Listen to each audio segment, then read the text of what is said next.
ఆస్ట్రేలియాలో కాల్పుల లింకు హైదరాబాద్ లో కలకలం రేపింది. సిడ్నీ బాండి బీచ్ లో కాల్పులకు తెగబడిన సాజిద్ అక్రమ్ భారతీయ పాస్పోర్ట్ ఉపయోగించి ఫిలిప్పీన్స్ కు వెళ్లాడు. ఇక సాజిద్ హైదరాబాద్ లో పాస్పోర్ట్ పొందినట్లు గుర్తించారు. దీనిపై తెలంగాణ డీజీపీ ప్రకటన కూడా రిలీజ్ చేశారు. అయితే బీకాం చదివిన సాజిద్ 22 ఏళ్ల క్రితం 1998లో విద్యార్థి వీసాపై ఆస్ట్రేలియాకు వెళ్లారు. ఇక ఆ తర్వాత యూరోపియన్ యువతి వెనెరా గ్రోసోను వివాహం చేసుకున్న సాజిద్ కు ఓ కుమారుడు కుమార్తె కూడా ఉన్నారు. వీరిద్దరూ ఆస్ట్రేలియా పౌరులే. అయితే సాజిద్ అక్రమ్ ఇప్పటికే భారత పాస్పోర్ట్ నే వినియోగిస్తున్నాడు. హైదరాబాద్ లో అతడికి అతి తక్కువ కాంటాక్ట్స్ ఉన్నాయని కూడా తెలిపారు పోలీసులు. ఇక సాజిద్ కు ఉగ్ర లింకులపై పోలీసులు కూడా ఆరా తీస్తున్నారు. ఇదే అంశానికి సంబంధించి ఇవాళ డిఎన్ఏ లో డిస్కస్ చేయబోతున్నాం. దీనికి సంబంధించి డిస్కస్ చేయడానికి మాతో పాటు మా చీఫ్ ఎడిటర్ భరత్ కూడా సిద్ధంగా ఉన్నారు. ఎస్ భరత్, సో దేశంలో ఎక్కడ ఉగ్ర దాడులు జరిగినా కూడా అది హైదరాబాద్ లో లింక్ ఉన్నాయని అనుకునే వాళ్ళు, కానీ ఇప్పుడు ప్రపంచంలో ఎక్కడ జరిగినా కూడా హైదరాబాద్ కి లింకులు ఉన్నాయన్న అనుమానాలు వస్తున్నాయి. సో ఆశ్చర్యకరం. హైదరాబాద్ వ్యక్తి 27 సంవత్సరాల క్రితం వెళ్ళిన వ్యక్తి ఇప్పుడు ఆస్ట్రేలియాలో కాల్పులు జరిపిన వ్యక్తి అతను, అతని కొడుకు అన్నది చాలా సంచలన విషయం. మాట్లాడదాం. మనతో మామిడి గిరిధర్ గారు ఉన్నారు, శంకర్ మౌనిక గారు ఉన్నారు, ప్రియా చౌదరి గారు ఉన్నారు. ముందుగా మామిడి గిరిధర్ గారు, సో మొదలు పాకిస్తాన్ వ్యక్తులు అని అనుకున్నారు, మొదలు అంతా కూడా పాకిస్తాన్ నుంచి వచ్చిన వ్యక్తులు అనుకున్నారు. తీరా చూస్తే హైదరాబాద్ నుంచి వెళ్ళిన వ్యక్తి. అండ్ తెలంగాణ పోలీసులు ఒక ప్రకటన చేశారు, అది రాడికలైజేషన్ ఇక్కడ జరగలేదు, 1998లోనే అతను ఆస్ట్రేలియా వెళ్ళిపోయాడని తెలంగాణ పోలీసుల స్టేట్మెంట్ కూడా ఇచ్చారు. సో ఏం జరుగుతుందంటే విషయంలో ఇంత రాడికలైజ్ వాళ్ళు కావడానికి, 17 మందిని చంపడానికి ఏం కారణమై ఉంటుంది అనుకుంటున్నారు? భరత్జీ, మీకు మన కో ప్యానలిస్ట్ కి మీ ప్రేక్షకులందరికీ నా నమస్కారాలండి. ముఖ్యంగా మనం చూస్తే కనుక రాడికలైజేషన్ అన్న దానికి కారణం ఏమి ఉండక్కర్లేదు. ఏదో కారణం మీద రాడికలైజేషన్ ఉంటుంది. విక్టిమ్ హుడ్ అన్నది చాలా విస్తృతంగా మనం చూస్తే కనుక వెస్ట్ లో మనం చాలా దాని యొక్క ప్రభావం చూస్తున్నాం. మనం ఇస్లామోఫోబియా పేరిట, ఇస్లాం పేరిట జరుగుతున్నటువంటి ఈ మరణకాండకు ఏదో విధంగా మసిపూసేటువంటి, దాన్ని ఏదో కప్పిపుచ్చేటువంటి ప్రయత్నాలు విపరీతంగా జరుగుతున్నాయి. మనం చూస్తే కనుక యూనివర్సిటీస్ లో, అమెరికన్ యూనివర్సిటీస్ కావచ్చు, ఆస్ట్రేలియా కావచ్చు, లేదా యూకే లో కావచ్చు, యూరోప్ లో కావచ్చు, యూనివర్సిటీస్ లో river sea Palestine is one అన్నటువంటి నినాదం. దాని అర్థం ఏంటి అంటే, అసలు ఆ పిల్లల్ని అడిగితే కనుక రివర్ అంటే ఏంటి తెలియదు, సీ అంటే ఏంటో తెలియదు. ఆ రివర్ జార్డన్ రివర్, సముద్రం వచ్చేసి మెడిటరేనియన్ సీ, ఈ మధ్యలో ఉన్నదంతా కూడా పాలస్టైన్. అంటే ఏంటి? ఇజ్రాయెల్ అన్న దేశం ఉండకూడదు, జ్యూస్ అన్నది బతికుండదు. ఈ రాడికలైజేషన్ అన్నది ఇస్లాం మతంలో, అలాగే క్రిస్టియన్ థియాలజీలో రెండిట్లో ఉంది. ఈ రెండు మతాలు కూడా జ్యూస్ ని, హిందువులని ఇద్దరిని వ్యతిరేకిస్తారు. అది ఒక సైద్ధాంతిక విషయం. ఇది ఏదో ఒక ఊర్లో జరిగో, ఒక పర్టికులర్ ప్రాంతంలో జరిగో, అక్కడ ఏదో వాళ్ళు బాధపడ్డారు కాబట్టి చేస్తున్నారనో అలా లేనే లేదు. ప్రపంచవ్యాప్తంగా ఇదే మనం చూస్తున్నాం. మనం ఇప్పుడు వీళ్ళిద్దరు వెళ్ళింది, ఇన్ఫాక్ట్ ఒక ఇటాలియన్ ఆవిడని పెళ్లి చేసుకున్నాడు ఆయన సాజిద్, పిల్లల్ని అన్నాడు. మరి ఆ తల్లి ప్రభావం ఎందుకు కనిపించట్లేదు మనకి? ఇటలీలో ఉన్నటువంటి తల్లి ప్రభావం ఎందుకు పిల్లల మీద కనిపించలేదు మనకి? ఎందుకు వీళ్ళిద్దరు రాడికలైజ్ అయ్యారు? ఇవన్నీ కూడా పెద్ద ప్రశ్న.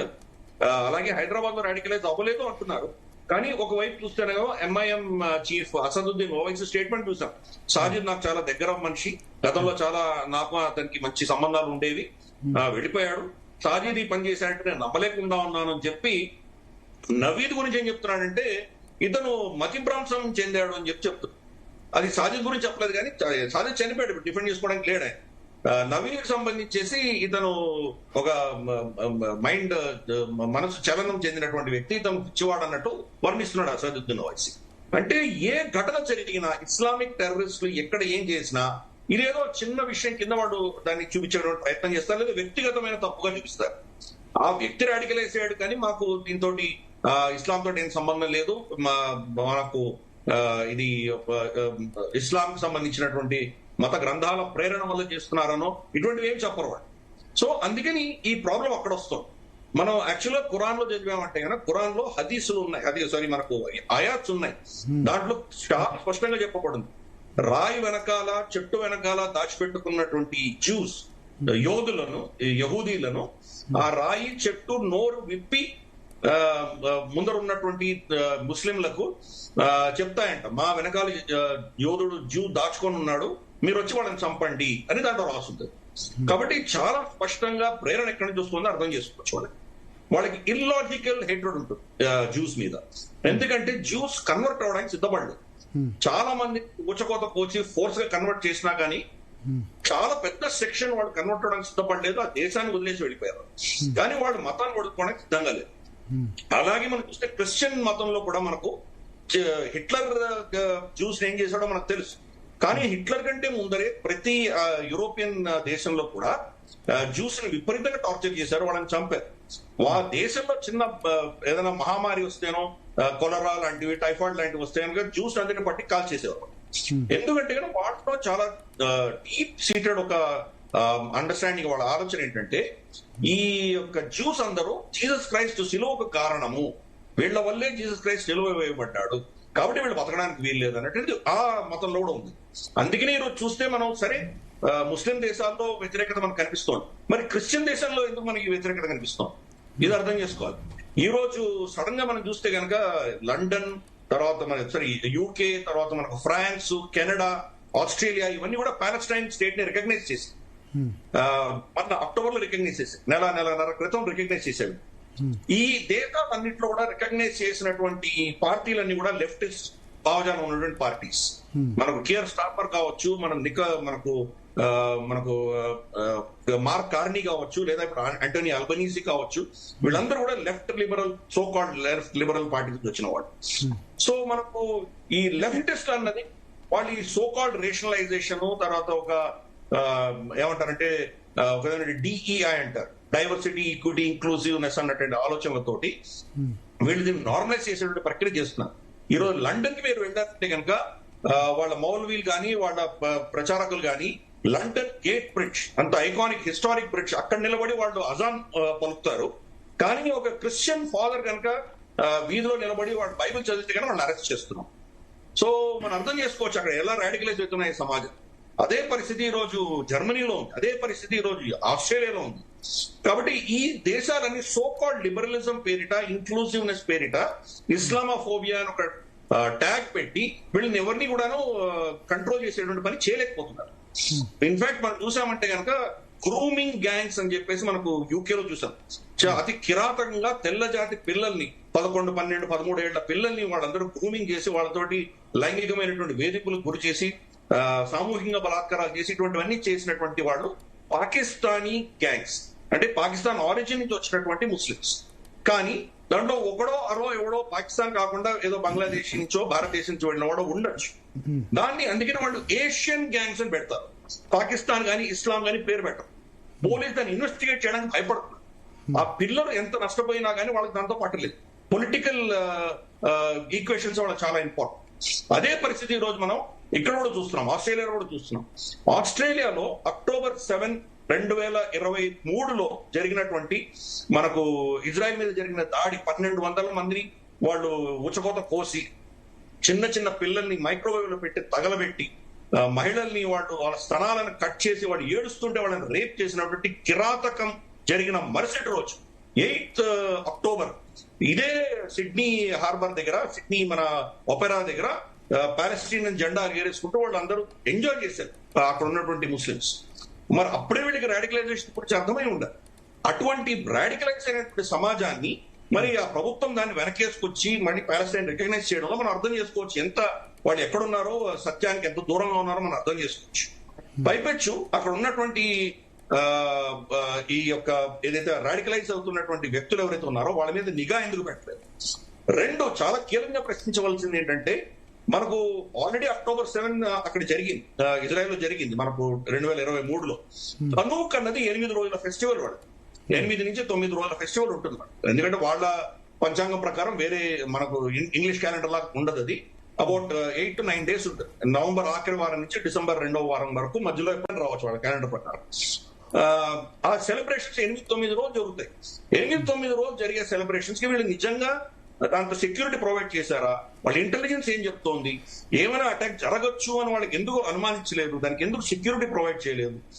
ఈ రోజు ఈ ఘటన బాండీ బీచ్ లో జరిగిన ఘటన తర్వాత యూరోప్ లో ఉన్న జ్యూస్ అందరూ కూడా చాలా భయపడుతున్నారు. మా మీద కూడా దాడులు జరిగితే మాకు రక్షణ ఇవ్వండి అని వాడుతున్నారు. ప్రపంచవ్యాప్తంగా ఎందుకు ఈ దేశాల్లో ఇంత కష్టమైన పరిస్థితుల్లో ఉన్నా, అదే మన దేశంలో భారతదేశంలోకి వస్తే కనుక యాక్చువల్గా నేను మీకు తెలుసు కదా, నేను కాశ్మీర్ విపరీతంగా పర్యటిస్తాను. అక్కడ ఇజ్రాయెల్ వచ్చినటువంటి వాళ్ళు, ఎందుకంటే వాళ్ళు యుద్ధం 24 గంటలు యుద్ధంలోనే ఉంటారు. లిటరల్ చూస్తే వాళ్ళు సంవత్సరం వ్యాప్తంగా ఏదో ఒక టెన్షన్ ఉంటుంది, వాళ్ళకి సెక్యూరిటీ ఉంటుంది వాళ్ళకి. అక్కడి నుంచి వాళ్ళకు రిలీఫ్ కావాలంటే కనుక అమెరికాకు వెళ్తారు. అమెరికా నుంచి నెక్స్ట్ బిగ్గెస్ట్ డెస్టినేషన్ భారతదేశం. భారతదేశానికి కూడా వాళ్ళు కాశ్మీర్కి వెళ్తారు. కాశ్మీర్ లో ఇంత ముస్లిం పాపులేషన్ వాళ్ళ దగ్గర ఉన్నా కానీ కూడా చాలా సురక్షితంగా వెళ్తారు. ఎక్కడో ఇంటీరియర్ కాశ్మీర్ లో వాళ్ళు హైకింగ్ కి వెళ్తారు, టెంట్లు వేసుకొని కొండల మీద ఉంటారు వాళ్ళు. జ్యూస్, ఇజ్రాయలీ పిల్లలు, చిన్న చిన్న పిల్లలు అక్కడ మిలిటరీ డ్యూటీస్ ఇచ్చిన తర్వాత ఇక్కడ వచ్చి వస్తారు. భారతదేశం ఎందుకు వాళ్ళ పట్ల వివక్షత లేదు? ఈ రెండు మతాలు విపరీతంగా ఉన్నటువంటి దేశాల్లోనే ఎందుకు మనకు వివక్షత ఉంది అన్నదానికి మనం అర్థం చేసుకోవాలి. ఏదో ఒక వ్యక్తి రాడికలైజ్ అయ్యాడంటే తనకి ఏదో కష్టం వచ్చిందనో వాడి తండ్రి కొడుకులు ఇద్దరు కలిసి చంపడమే సర్ప్రైజ్. అదే కదా మరి. అంటే ఎలా రాడికలైజ్ అయ్యాడు? తండ్రి రాడికలైజ్ అయితేనే కదా కొడుకు రాడికలైజ్ అయ్యాడు. మరి తల్లి ప్రభావం ఎందుకు లేదు వాళ్ళ మీద? ఆవిడేమో ఇటలీ నుంచి వచ్చిన ఆవిడ కనీసం ఇద్దరిని కొద్దిగా డీరాడికలైజ్ చేయవలసిన ఆవశ్యకత ఉంది కదా. వీళ్ళు ఎందుకు ఇంకా అలాగే రాడికలైజ్ ఉన్నారు? మనకు ఎక్కడ ఫాలో కాలే. తల్లి వీళ్ళతో కలిసే ఉందా? తన భార్యతో కలిసే ఉన్నాడా? కలిసే ఉన్నాడు. కానీ మనకు ఇంత ఇంటర్నేషనల్ ప్రెస్ లో మీరు చూసారంటే ఎక్కడ ఉన్నానో అతను రెండో వ్యక్తి ఎవరైతే వాళ్ళ తండ్రి దగ్గర నుంచి గన్ తీసుకున్నటువంటి అహ్మద్ అన్నటువంటి వ్యక్తిని అతను ప్రొజెక్ట్ చేస్తున్నారు.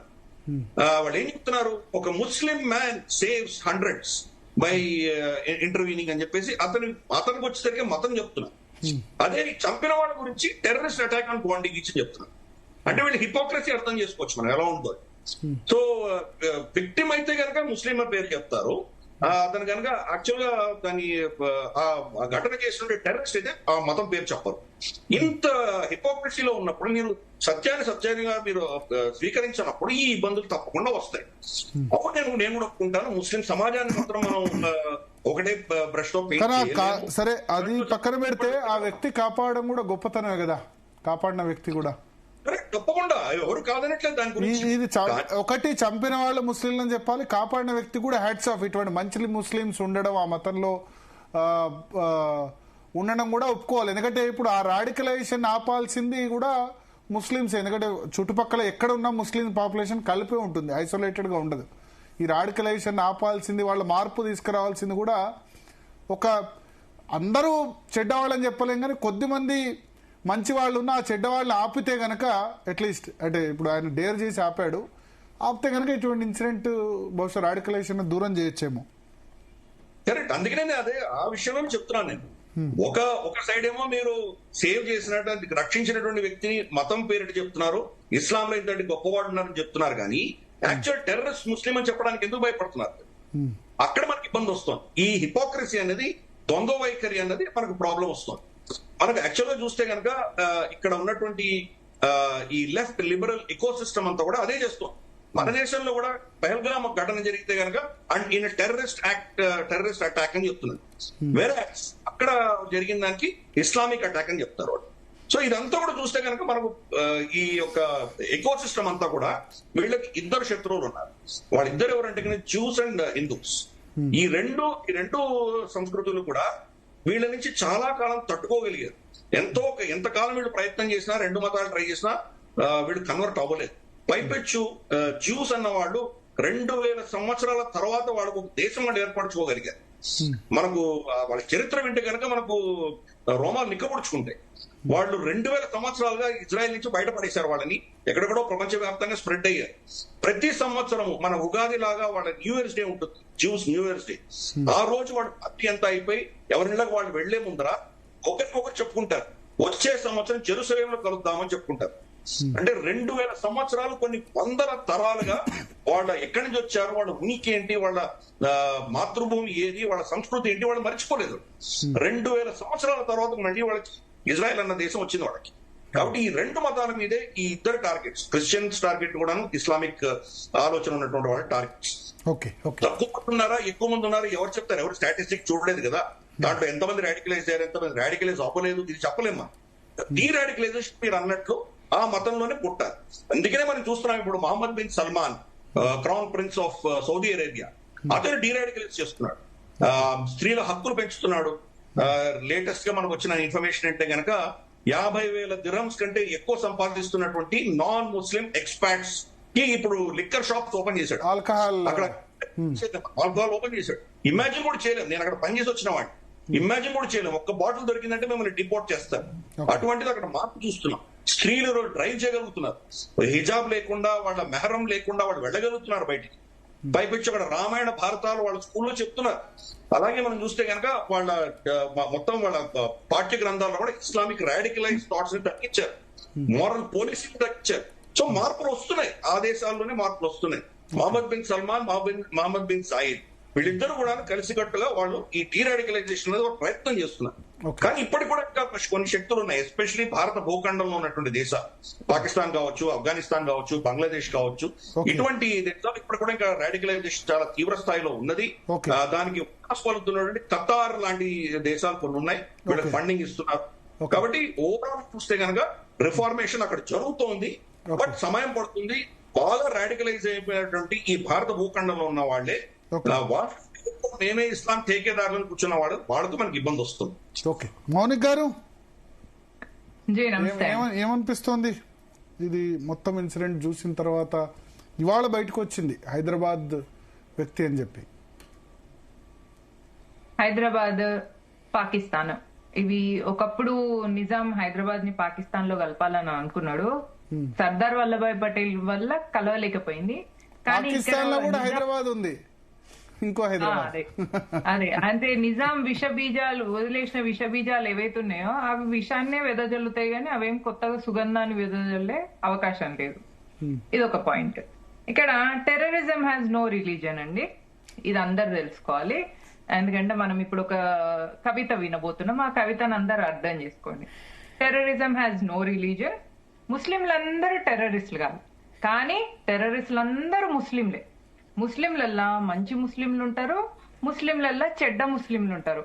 చెడ్డ ముస్లిం టెర్రరిస్ట్ అవుతాడు, మంచి ముస్లిం ఆ చెడ్డ ముస్లిం కి సపోర్ట్ చేస్తాడు. సపోర్ట్ చేయని వాళ్ళు లేరా? సపోర్ట్ చేయని వాళ్ళు మీరు అక్కడొకటి ఇక్కడొకరు అబ్దుల్ కలాం లాంటి వాళ్ళను తెల్ల కాకుల్ని తీసుకొచ్చి ఇట్లా వీళ్ళందరితో కలిపి కన్ఫ్యూజ్ చేయొద్దు పబ్లిక్ ని. పాయింట్ 1. పాయింట్ 2, లీటర్ పాలల్లో ఒక చుక్కే కదా విషం ఉంది అని కాఫీ చేసుకొని తాగలేం కదా. అట్లా ఎక్కడో ఒకడు మంచోడు ఉన్నంత మాత్రాన వాళ్ళని ఇగ్నోర్ చేస్తే ఇట్లాంటి వాటికి అమాయకులు బలైతారు. సో ఇప్పుడు కొత్త ఒక నేరేటివ్ వస్తుంది. ఆ నేరేటివ్ ఏంటిదంటే అమాయకుడు అక్కడ చేసిన అటాక్ చేసిన వ్యక్తి జిమ్కి వెళ్ళేటోడు, very hard working person, nice neighbour, ఇవన్నీ స్టేట్మెంట్స్ వస్తాయి.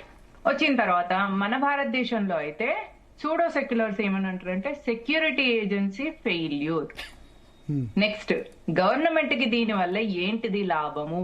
విడదీయడం వల్ల ఓటు బ్యాంకును పెంచుకునే ప్రయత్నం చేస్తుంది ప్రభుత్వము. 3వ పాయింట్, ఇప్పుడు అక్కడ ఏమైనా ఎలక్షన్లు ఉన్నాయా? ఎలక్షన్లు ఉండడం వల్ల టెర్రరిస్ట్ అటాక్ చేయించింది కూడా గవర్నమెంటే. అన్యాయం వల్లనే, జీవితంలో ఏదో అన్యాయం జరగడం వల్లనే ఒక వ్యక్తి టెర్రరిస్ట్ గా తయారవుతాడు. అసలు ఈ టెర్రరిజం యాక్ట్ కి దీనికంతా సమాజం బాధ్యత తీసుకొని సమాజం నడుము గట్టి ముందుకెళ్ళాలి. మరి సమాజం మీదనే అటాక్ అయితే సమాజమే నడుము గట్టి ముందుకు ఏడికి వెళ్ళాలన్న మనకు అర్థం కాదు. ఇక్కడైతే బ్లేమ్ చేయడానికి బీజేపీ, ఆర్ఎస్ఎస్ రెడీగా ఉంటాయి. పాపం ఆస్ట్రేలియాలో బీజేపీ లేదా, ఆర్ఎస్ఎస్ లేదా, పాపం అక్కడ ఎవరిని బ్లేమ్ చేయాలనో అర్థమైతలేదు. ఇప్పుడు ఇది జరుగుతున్న పరిస్థితి. కాకపోతే ఆస్ట్రేలియన్ మీడియా కొంచెం స్వాభిమానం ఉన్న సంస్థ కాబట్టి టెర్రరిస్టులను బాస్టర్డ్స్ అని అన్నది. భారతదేశంలో అయితే అసలు అట్లా అనడానికే వీల్లేదు, అనకూడదు. ఎందుకంటే టెర్రరిస్ట్ సింపథైజర్స్ ఎక్కువ ఉంటారు మన దేశంలో. వాళ్ళని మనం దేశద్రోహులు అనొద్దు, ధర్మద్రోహులు అని కూడా అనొద్దు. ఇది నేరేటివ్. ఇక్కడ చూడండి, యాక్చువల్ గా ఫర్ ఇన్స్టెన్స్ ఏదైనా ఒక సిచ్యువేషన్ ని, ఎస్పెషల్ గా ఒక టెర్రరిస్ట్ సిచ్యువేషన్ ని మనము హయ్యర్ ప్లేన్ నుంచి అనలైజ్ చేస్తే టెర్రరిజం, రిలీజియన్, పాలిటిక్స్, వీటిని 3 చూసినప్పుడు religion and politics are like 2 sides of a coin అండి. వరల్డ్ లో 2 క్లాసిఫికల్ ఉంటాయి రిలీజియన్స్ లో. ఒకటి అబ్రహామిక్ రిలీజియన్స్, ఇంకొకటి నేచర్ వర్షిప్ చేసే రిలీజియన్స్. ఇప్పుడు మీరు జూస్ గాని అంటే ఇజ్రాయెల్ వాళ్ళు గాని, క్రిస్టియన్స్ అంటే యుఎస్, యూకే యూరోప్ వీళ్ళది కానీ, ఆస్ట్రేలియా వీళ్ళందరు కానీ, నెక్స్ట్ వచ్చేసి ఈ ఇస్లామిక్ కంట్రీస్ కానీ, ఈ 3 అరబిక్ రిలీజియన్స్ అంటే ఎడారి మతాలు. వీళ్ళ కాన్సెప్ట్ ఏముంటదంటే ఒకటే జీవితం, ఒకటే దేవుడు, ఒకటే పుస్తకం. ఇది వాళ్ళ ఫిలాసఫీ. నెక్స్ట్ ఇంకొకటి ఉంటది, అది western mind set. Eastern mind set అంటే మనదన్నమాట. అంటే సిక్కిజం, జైనిజం, బౌద్ధిజం, మన సనాతన ధర్మం. దీనిలో పునర్జన్మలు ఉంటాయి, మన తర్వాత మల్టిపుల్ గాడ్స్ ఉండడం, ఇది మన సిస్టమ్. అయితే జూస్ ఇస్లాం విక్టిమ్స్ అని మనం అనుకుంటాం. అయితే ఏంటంటే ఇందులో గుడ్డు నుంచి పిల్ల వచ్చిందా, పిల్ల నుంచి గుడ్డు వచ్చిందా అన్నట్టు ఉంటాయి. ఎందుకంటే మూడిట్లలో కామన్ గా ప్రవక్తలు ఉంటారు. నో డౌట్ ఇస్లాం ఇప్పుడు బేసిక్ ఫోన్ ఒకటి, ప్రో ఫోన్ ఒకటి, అల్ట్రామాక్స్ ఫోన్ లాగా. జూస్ బేసిక్ టెర్రరిస్టులు, క్రిస్టియన్స్ ప్రో టెర్రరిస్టులు, ఇస్లాం అల్ట్రామాక్స్ టెర్రరిజం లో అన్నమాట. వీటికి ఏంటంటే ఏ దానికైతే ఎవరికైతే తలని దన్నేటోడు ఒకడైతే దాని దన్నేటోడు ఒకడు ఉన్నట్టుగా, ఇస్లాం ఒక టెర్రరిజం అయితే దానికి కౌంటర్ గా ఇజ్రాయెల్ కరెక్ట్ జవాబిస్తుంది. అందుకే వీళ్ళిద్దరికి ఎప్పటికీ పడదు, ఇది కంటిన్యూస్ ఉంటూనే ఉంటది వాళ్ళది. ఇక్కడ విక్టిమ్ అని వీళ్ళని ఎవరిని అనడానికి లేదు, ఎందుకంటే 3 ఎడారి మతాలు ఈక్వల్లీ డేంజరస్. కాకపోతే మనకేంది లాభం అంటే ఇజ్రాయెల్ మనకు ఫ్రెండ్లీ కంట్రీ. వై? బికాస్ ఇద్దరు కామన్ శత్రు ఇస్లామిక్ టెర్రరిస్టులు కాబట్టి ఈ కాన్సెప్ట్ చాలా కాంప్లెక్స్ సబ్జెక్ట్ అండి. పాయింట్ 1. పాయింట్ 2 ఏంటిదంటే దీనిలో మనం అల్టిమేట్లీ ఒక కన్క్లూజన్ కి ఏం రావాలి అంటే ఈ 3 ఎడారి మతాల్లో అండ్ ఎస్పెషల్ గా ఈ ప్రో టెర్రరిస్ట్ మైండ్ సెట్ ఉన్న ఈ ఇస్లాం లో జూస్ కూడా ప్రో టెర్రరిస్ట్ అయినా, జూస్ క్రిస్టియన్స్ ప్రో టెర్రరిస్ట్ ఏం కాదే. వాళ్లకు మతం కన్వర్ట్ చేసుకోవడం ఒకటి, లేదా వాళ్ళ మతాన్ని ప్రో చేసుకోవడం ఒకటి. మీరు జ్యూస్ లో చూస్తే కన్వర్షన్ ఉండదు. వాళ్ళు మనల్ని వేరే వాళ్ళని అందులోకి రానియరు, వాళ్ళే గ్రూప్ ఉంటారు అన్నట్టు. అంటే వాళ్ళకి కొన్ని గోత్రాలు ఉంటాయి, అందులోనే ఉంటారు. ఇప్పుడు మనం ఇంక్లూజివ్ కాదు. నేను అల్టిమేట్లీ చెప్పేది ఏంటంటే ఈ 3 రిలీజియన్స్ ఇంక్లూజివ్ సొసైటీస్ కాదు. మనలాగా మొత్తం యూనివర్సల్ గా ప్రతి మనిషిని ఇంక్లూడ్ చేసుకునేలాంటి సొసైటీస్ కాదు ఈ 3. అయితే ఇందులో పాయింట్ ఏంటిదంటే ఈ అబ్రహామిక్ అండ్ ఈ రిలీజియన్స్ లో పాప భీతి ఉండదు. పాయింట్ 1. పాయింట్ 2, శత్రుబోధ అనేది ఉంటదండి. శత్రుబోధ ప్రపంచంలో ఈ 3 క్లియర్ గా ఉంటది. అందుకే వీళ్ళ డివిజన్ ఎట్లుంటదంటే జ్యూస్ నాన్ జ్యూస్ ని ఇంక్లూడ్ చేసుకోరు, క్రిస్టియన్స్ బిలీవర్స్ నాన్ బిలీవర్స్ అంటారు, ముస్లిమ్స్ కూడా మోమిన్ కాఫిర్లు అని చెప్తారు. అయితే ఇందాక చెప్పినట్టుగా అల్ట్రా ప్రో ఇస్లాం, బేసిక్ వర్షన్ జ్యూస్. మనలాగా ఇంక్లూజివ్ సొసైటీ కాదు. మనం ఏంటంటే వసుదైక కుటుంబం అంటాం, ఈశ్వర సర్వభూతానం అంటాం. అంటే ప్రతి మనిషిలో ఉన్న ఆత్మ పరమాత్మని అంశ అని చెప్తాం. మనం వీళ్ళతో అసలు కంపేరే లేదు. అంటే మొత్తం ఇటు ఈస్ట్ అటు వెస్ట్ లా ఉంటాయి వీళ్ళ ఫిలాసఫీస్, మన ఫిలాసఫీ. అయితే కాన్సెప్ట్ ఏంటిదంటే అల్టిమేట్లీ శత్రుబోధ అనేది మాత్రం వీళ్ళకు ఉన్నట్టు మనకు లేదు. అది మనకు చెప్పినా అర్థం కాదు, ఎందుకంటే మనకు శత్రుబోధ అంటే తెలియదు. ఇప్పుడు మన డిక్షనరీలో లేని ఒక కొత్త పదాన్ని మనం నేర్పిస్తే ఏం అర్థమవుతుంది పిల్లలకు? అట్లే విధంగా హిందువులకు భారతదేశంలో ఉన్న వాళ్ళకి శత్రుబోధ అంటే అర్థం కాదు, కానీ క్రిస్టియన్స్ కి ముస్లిమ్స్ కి శత్రుబోధ అనేది ఉంటుంది. ఎందుకంటే వాళ్ళు డివైడ్ ఎడ్యుకేషన్ కాబట్టి. మన నమ్మకం, మనం ఇష్టమైన దేవుడు ఒకటి, మన దేవుడిని నమ్మని వాళ్ళు ఇంకొకటి. ఈ 2 కాన్సెప్ట్స్ లో వీళ్ళు నడుస్తాయి. ఈ కాన్సెప్ట్స్ లో ఈ టెర్రరిజం లో బేసిక్ వర్జన్ జ్యూస్. కాబట్టి ఇస్లాం కి మంచిగా కౌంటర్ ఇచ్చేది ఎవరు అంటే ఇజ్రాయెల్. ఈవెన్ మనం రాలో కూడా చూసినప్పుడు agents Muslims Islamic Muslims and వాళ్ళ ఏజెంట్స్ ఇజ్రాయెల్ కొలాటరల్ డ్యామేజ్ లో సూపర్ కొలాటరల్ డ్యామేజెస్ చేసుకుంటారు. మనం ఏదైనా రాది మనం ఆర్టీఐలు అప్లై చేసి తెప్పించుకుంటే కొలాటరల్ డ్యామేజ్ వాళ్ళకున్నంత భయంకరంగా ఇంకెవరికి ఉండదు. అయితే ఇస్లాంలో కన్స్ట్రక్టివ్ తక్కువ ఉంటుంది. అంటే వాళ్ళ సైంటిస్టులు కానీ రీసెర్చ్ అనాలిసిస్లు కానీ ఏముండవు వాళ్ళకు. ఇజ్రాయెల్ వాళ్ళు ఏంటంటే వాళ్ళు రీసెర్చ్ ఉంటది, అనాలిసిస్ ఉంటది, టెక్నాలజీలో అసలు ప్రపంచంలో అందరికంటే కూడా ముందున్న ఒక జాతి అన్నమాట వాళ్ళు. ఆ గ్రూప్ లో వాళ్ళు ఆ నాలెడ్జ్ ని ఇంప్రూవ్ చేసుకుంటారు. ఎందుకంటే వాళ్ళు సైకలాజికల్ గా ఏమని ఉంటదంటే మేము దేవుని చేత ఎన్నుకోబడిన ఒక సమూహము అన్న మైండ్ సెట్ లో జ్యూస్ ఉంటారు. కాబట్టి ఆ సుపీరియారిటీ కాంప్లెక్స్ నుంచి, ఆ కాన్ఫిడెన్స్ నుంచి వాళ్ళు క్రియేటివ్గా ఉంటారు. ఆ కాన్ఫిడెన్స్ నుంచి వాళ్ళు చాలా ఇన్నోవేటివ్ ఉంటారు. ఆ కాన్ఫిడెన్స్ నుంచి వాళ్ళ దానిలో సైంటిస్టులు, టెక్నాలజికల్ గా అడ్వాన్స్ అన్ని వాళ్ళ దగ్గరనే ఉంటాయి. Okay. సేఫ్టీ సెక్యూరిటీ కూడా చూడండి, ప్రపంచంలో చిన్న దేశం ఇజ్రాయెల్, కానీ దాని చుట్టూన్న ఇస్లామిక్ నేషన్స్ అన్నిటిని కూడా కంట్రోల్ చేస్తుంది. Okay okay. ఈ టెర్రరిజం అనేది ఈ 3 ఎడారి మతాలు ఉన్నంత వరకు ఉండేదే, దీనికి అంతం లేదు. దీన్ని మనం నడిపించుకుంటూ వెళ్ళాలి. ఓన్లీ థింగ్ భారతదేశంలో మనం ఏం చేయగలం అంటే కొంచెం కాషియస్ గా, కేర్ఫుల్ గా సెక్యూరిటీ ఏజెన్సీస్ చెప్పిన దాని ప్రకారంగా ఈ చోట జరుగుతుంది, ఈ చోట జరగట్లేదు అని చెప్పినప్పుడు అక్కడ ఫోకస్ చేయాలి. అట్లా ఫోకస్ చేయాలంటే ఖచ్చితంగా భారతదేశంలో ఎస్పెషల్ గా హైదరాబాద్ లో డబుల్ ఇంజన్ సర్కార్ వస్తే తప్ప వేరే లేదు. హైదరాబాద్ ఫ్యూచర్ లో టెర్రరిజం కి, పాకిస్తాన్ కి ప్రాక్సీగా తయారయ్యేంత భయంకరమైన డబుల్ ఇంజన్ సిచ్యువేషన్ సర్కార్ లేకపోయినా 12 ఏళ్ళ ఏ అటాక్ లేదు. దిల్సుఖ్ నగర్ బాంబు పేళ్ల తర్వాత ఏం అటాక్ లేదు అంటున్నారు. 2013 తర్వాత డబుల్ ఇంజన్ సర్కార్ లేకపోయినా అంటే ఇక్కడ ఇప్పుడు సప్లైయింగ్ అంతా ఇక్కడ నుంచే కదండి. మొన్న రైసిన్ కి సంబంధించిన వ్యక్తి ఇక్కడికి మూలాలే ఉన్నాయి. ఇప్పుడు ఆస్ట్రేలియాలో జరిగిన వ్యక్తికి ఇక్కడ నుంచి ఇప్పుడు ఆస్ట్రేలియా 98 లో వెళ్ళిపోయినాడు ఆయన. ఇప్పుడు అది అప్పుడు తెలుగుదేశం వాజ్పేయి ప్రభుత్వం ఉండే, అప్పుడు డబుల్ ఇంజనే ఉండే. మరి ఇక మనల్ని ఇట్లా మనం ఆయన వెళ్ళిపోయినప్పుడు చేసుకుంటే ఏం చేయలేమండి.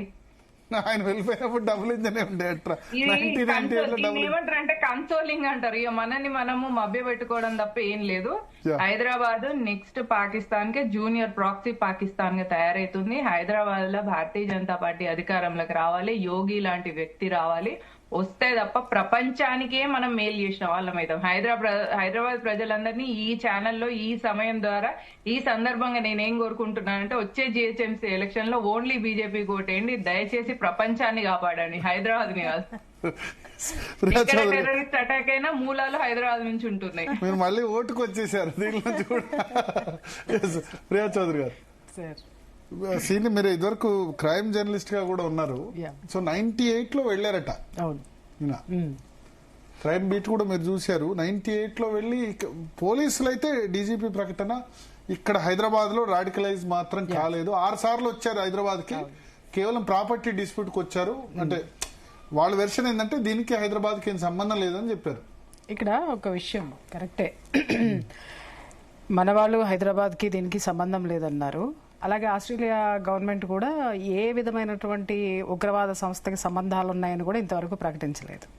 దీన్ని బట్టి మనం అర్థం చేసుకోవాల్సింది ఏంటంటే ఈ రాడికలైజేషన్లో లోన్ వుల్ఫ్ రాడికలైజేషన్ అనేది ఒకటి ఉంటుంది సార్.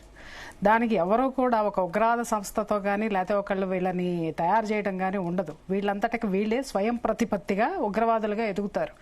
ఇప్పుడు వీళ్ళకి మూలాలు ఏంటంటే ఆయన ఇక్కడ నుంచి వెళ్ళింది హైదరాబాద్ నుంచి వెళ్ళాడు. ఆయన ఎవరి నేతృత్వం, ఎవరి ఫ్రెండ్షిప్ ఉంది అని అంటే అజదుద్దీన్ ఓవైసీ గారి ఫ్రెండ్షిప్ ఉంది. సో హైదరాబాద్తో లో ఉన్నటువంటి వ్యక్తి అక్కడికి వెళ్ళాడు అని అంటే ఖచ్చితంగా ఆ భావజాలం, ఉగ్రవాద భావజాలం, మతతత్వ భావజాలం 200% ఉంటుంది. ఒకటి. రెండోది ఏంటంటే వీళ్ళకి ఎక్కువ వీళ్ళు ఎలా సెల్ఫ్ మోటివేషన్ అవుతారనమాట. ఎలా అంటే త్రూ సోషల్ మీడియాస్. ఇప్పుడు మనం చూస్తున్నాం, మన ఢిల్లీ పేలుళ్ళు కానివ్వండి, ఇంకొకటి కానివ్వండి, వీళ్ళు ఎక్కువ సోషల్ మీడియాలో వచ్చేటటువంటి వాటి వల్ల కానివ్వండి, బుక్స్ చదివి కానివ్వండి, లేకపోతే ఇంకేదైనా స్పీచెస్ వల్ల కానివ్వండి, వీళ్ళు విపరీతంగా మోటివేట్ అవుతారు. మోటివేట్ అయ్యి వాళ్ళని వాళ్ళు సెల్ఫ్ డిక్లేర్ చేసుకుంటారు అనమాట. మేము స్వతంత్ర, దాన్ని ఏమంటారు, స్వతంత్ర ఉగ్రవాదులు అనాలి వీళ్ళని. వాళ్ళని కరెక్ట్ గా చెప్పాలంటే లోన్ వుల్ఫ్ రాడికల్స్ అంటారు వీళ్ళని. ఇలా తయారైనటువంటి వాళ్ళు వీళ్ళు. వీళ్ళకి ఏంటంటే మీరు కూడా చూస్తే ఏంటంటే జరిగినప్పటి నుంచి ఇప్పటి వరకు కూడా ఎక్కడా కూడా ఇప్పుడు ఏదైనా ఒక ఉగ్రవాద సంస్థ అనుకోండి, ఎక్కడో ఒక చోట వాళ్ళు వెతుకుతారు సోషల్ మీడియాలో కానీ ఎక్కడైనా వీళ్ళు డేంజర్ బెల్స్ మోగించారా అనేటటువంటిది. ఎక్కడో ఒక చోట ఒక క్లూ దొరుకుతుంది. అంటే పలానా ప్రమాదం జరగబోతుంది అనేటటువంటిది ఏదో ఒక చోట వీళ్ళు ఆ యొక్క సిగ్నల్ అనేటటువంటిది ఇస్తారు. అలాంటిది ఎక్కడా దొరకలేదు వాళ్ళకి. ఇక్కడ చూస్తే ఈ హైదరాబాద్ లో చూస్తేనో మన వాళ్ళు క్లియర్ గా చెప్పారు ఇక్కడ ఏ విధంగా అసలు ఇక్కడ అతనికి సంబంధాలే. మరి ఇతను ఎక్కడి నుంచి వచ్చాడు, ఇతను ఎవరు ప్రేరేపించారంటే ఎవరు ప్రేరేపించాల, తనను తాను ప్రేరేపించుకున్నాడు, తనకి తాను వాళ్ళని శత్రువుగా తీసుకున్నాడు. అలా ఇక్కడ కూడా చూడండి, తండ్రి కొడుకు ఇక ఎవరో ఫ్రెండ్స్ కాదు. అంటే తండ్రి ఏ భావజాలం ఉన్నాడో ఆ భావజాలాన్ని కొడుకు నూరు పోసి ఇంకొక సైనికుడిని తనకు సపోర్ట్ గా తెచ్చుకున్నాడు. ఇప్పుడు దాన్ని ఇంప్లిమెంట్ చేశాడు. ఇది దీని వెనక ఉన్నటువంటి స్టోరీ. నాకు ఇంతవరకు నేను పరిశీలించిన దాన్ని బట్టి కూడా. సో మీరన్నట్టుగా ఉగ్రవాద సిచ్యుయేషన్స్ హైదరాబాద్ లో ఎక్కడున్నా ఇక్కడి నుంచి ఉంటున్నాయి అనంటే మరి దాన్ని బట్టి ఖచ్చితంగా మనం ఆలోచించాల్సినటువంటి అవసరం చాలా ఉంది. ఇక్కడ మీరు ఎక్కడ చూడండి, ఎక్కడైనా సరే ఎక్కడ ఉగ్రదాడి జరిగినా దాని మూలం హైదరాబాద్ లో ఎందుకు ఉంటుంది అని అంటే హైదరాబాద్ తెలంగాణ పోలీసులు చెప్పింది ఏంటంటే మాకు సంబంధం లేదు, అతను ఎప్పుడో 29 ఏళ్ల క్రితం హైదరాబాద్ వదిలి వెళ్ళిపోయాడు, ఇక్కడ రాడికలైజేషన్ ఇక్కడ జరగలేదు, అతను పుట్టిన కొడుకు కూడా ఆస్ట్రేలియాలోనే పుట్టాడు. నేను అదే చెప్తున్నాను సార్, ఇక్కడ నుంచి ఆయన ఇక్కడ నుంచి భావజాలాన్ని అక్కడికి తీసుకెళ్లాడు. 27 సంవత్సరాల్లో 6 సార్లు మాత్రమే హైదరాబాద్ వచ్చాడు, వచ్చేటప్పటికి ఒక కేసు కూడా లేదు అని అంటున్నారు వాళ్ళు. కరెక్ట్, 6 సార్లు ఎందుకు వచ్చాడు అనేది చెప్పండి. ఎవరిని కలిసి వెళ్ళాడనేది చెప్పాలిగా. ఇప్పుడు 6 అవును సార్, ఏ ప్రాపర్టీ డిస్ప్యూట్, ఏ ప్రాపర్టీ కోసం డిస్ప్యూట్? ఇప్పుడు మనము ఇక్కడికి రావడానికి ఉగ్రవాదులకు 100 వంకలు ఉంటాయి. ప్రాపర్టీ డిస్ప్యూట్ కోసం వచ్చాడు, 6 సార్లు వచ్చి వెళ్ళాడన్నారు అంటే ఇన్ని సంవత్సరాలు బట్టి ప్రాపర్టీ మరి తండ్రి చనిపోయినా రానటువంటి వ్యక్తి ప్రాపర్టీ డిస్ప్యూట్స్ విషయంలో ఎట్లా వస్తాడండి? ఒక మాట నేను అడుగుతున్నాను. They are very emotional persons కదా. సో తండ్రి చనిపోయినప్పుడు కూడా ఆ వ్యక్తి రానటువంటి వ్యక్తి 6 సార్లు ఎందుకు వచ్చాడంటే ప్రాపర్టీ డిస్ప్యూట్ అని చెప్తున్నారు. అంటే ఇది ఎంత ఫులిష్ గా ఉంది వినడానికి కూడా ఈ ఇష్యూ. అంటే దీని వెనక కారణం ఏంటి ఒకసారి మరి దాని మీద ఇక్కడ ఉన్నటువంటి ఇంటెలిజెన్స్ సోకాల్డ్ మన పోలీస్ డిపార్ట్మెంట్, హైదరాబాద్ డిపార్ట్మెంట్ చెప్పాల్సినటువంటి అవసరం అయితే ఉంటుంది కదా. సొంత తండ్రి చనిపోయినప్పుడు ఇతను రాలేదు. సాజిద్ అక్రమ్ సోదరులు ఇక్కడ ఉన్నా 6 సార్లు మాత్రమే వచ్చాడు. ఫ్యామిలీ రిలేటెడ్ రీజన్స్ తప్ప, ప్రాపర్టీ మ్యాటర్స్ తప్ప మిగతా వాటిలో రాలేదు.